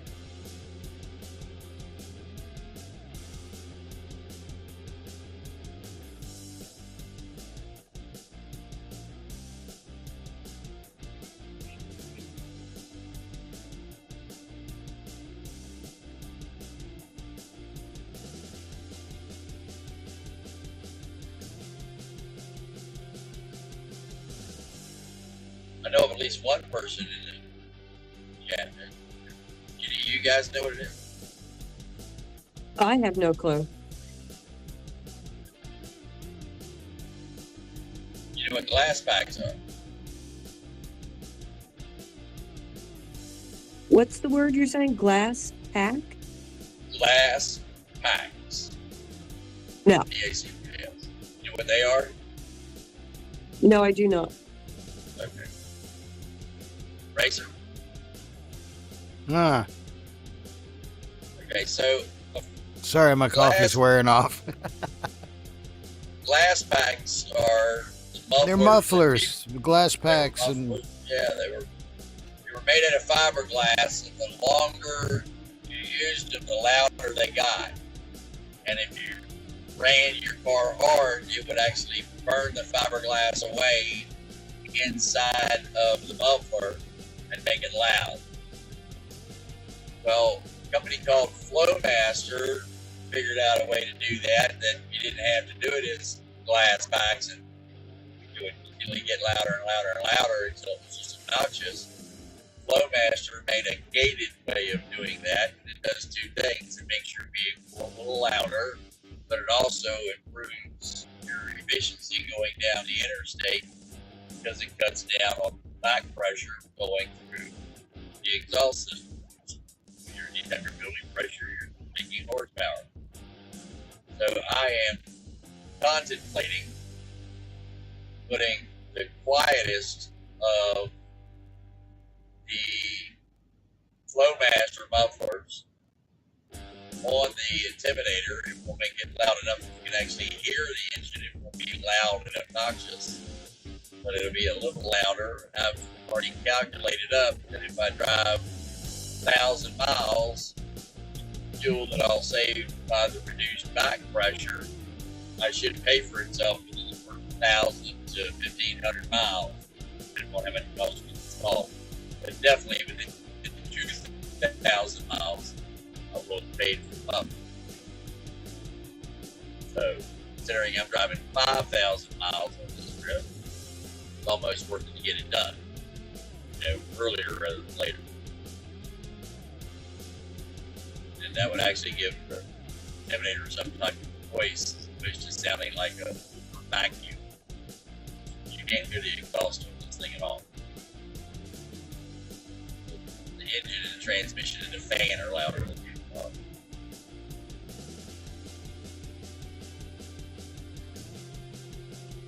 Well, I was going to ask if anybody thought of the idea.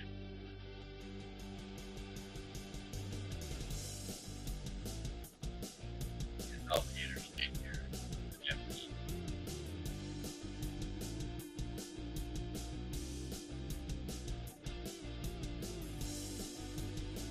No thoughts.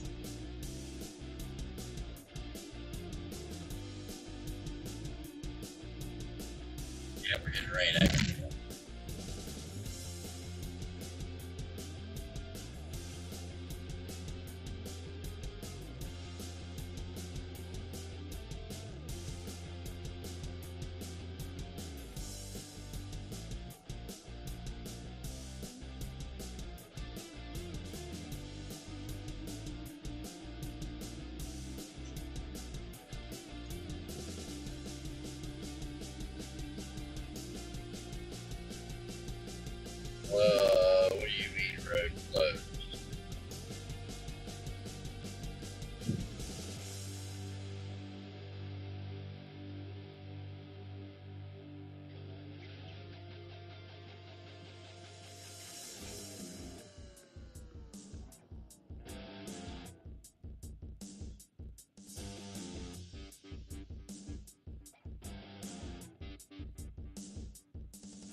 exit for the airport.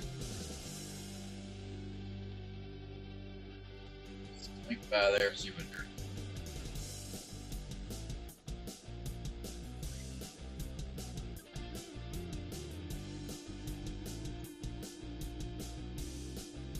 Oh wow, look at the American flag on the side of the camper there to the right.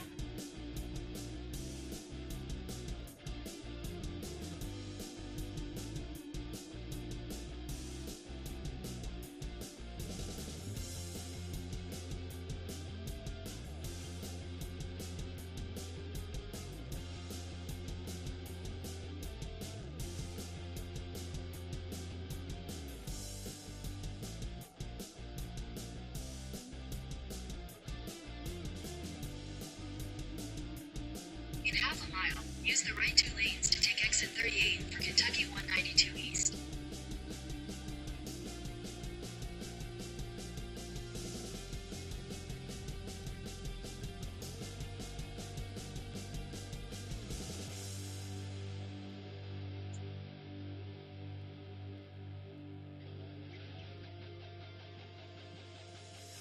Use the right 2 lanes to take exit 38.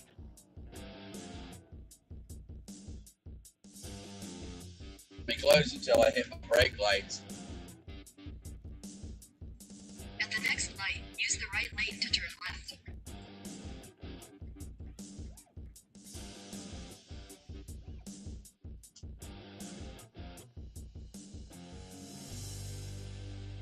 At the light, turn left, Kentucky 192 East.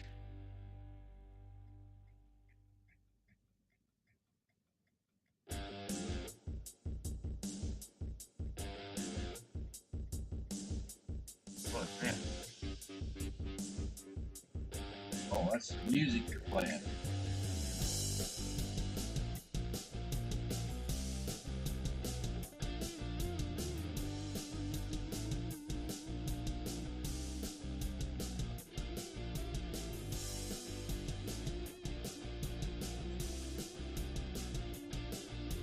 Go past this light, then, at the next one, turn right onto Old Whitley Road.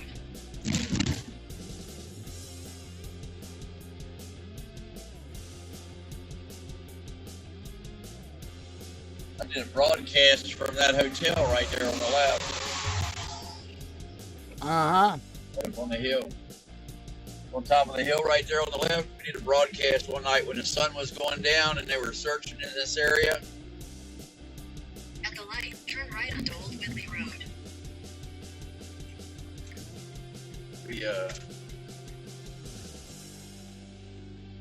We did a live broadcast from right up there on the hill.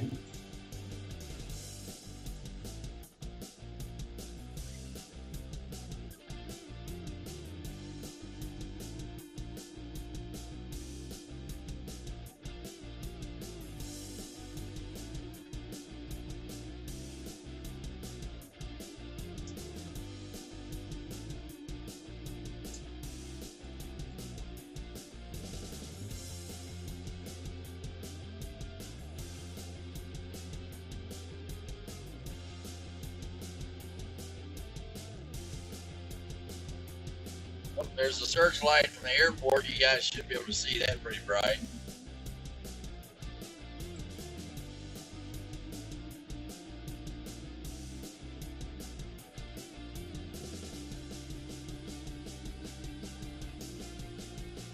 Look pretty wild going across the sky.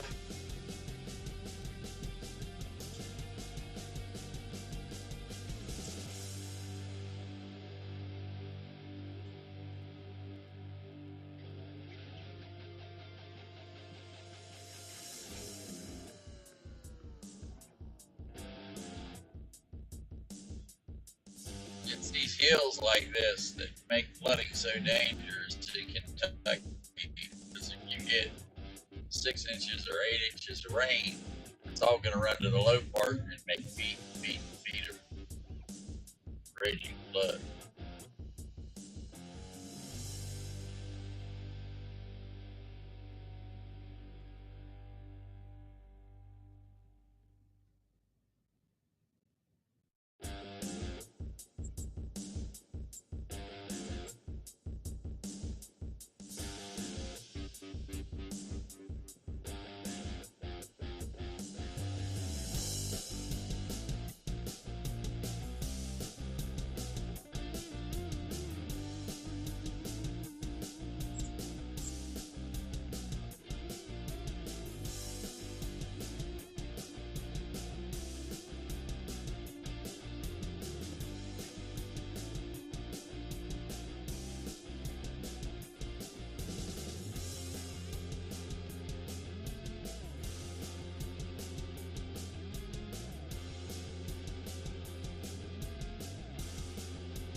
All right, folks. Well, that's going to do it for me tonight.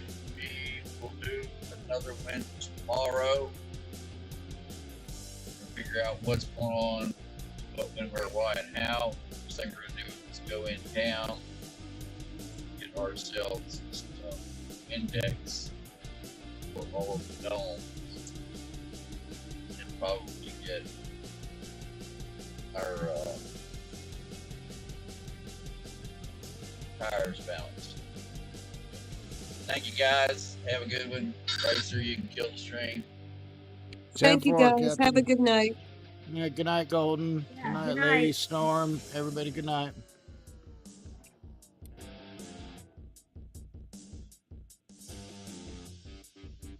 Dun, dun, dun.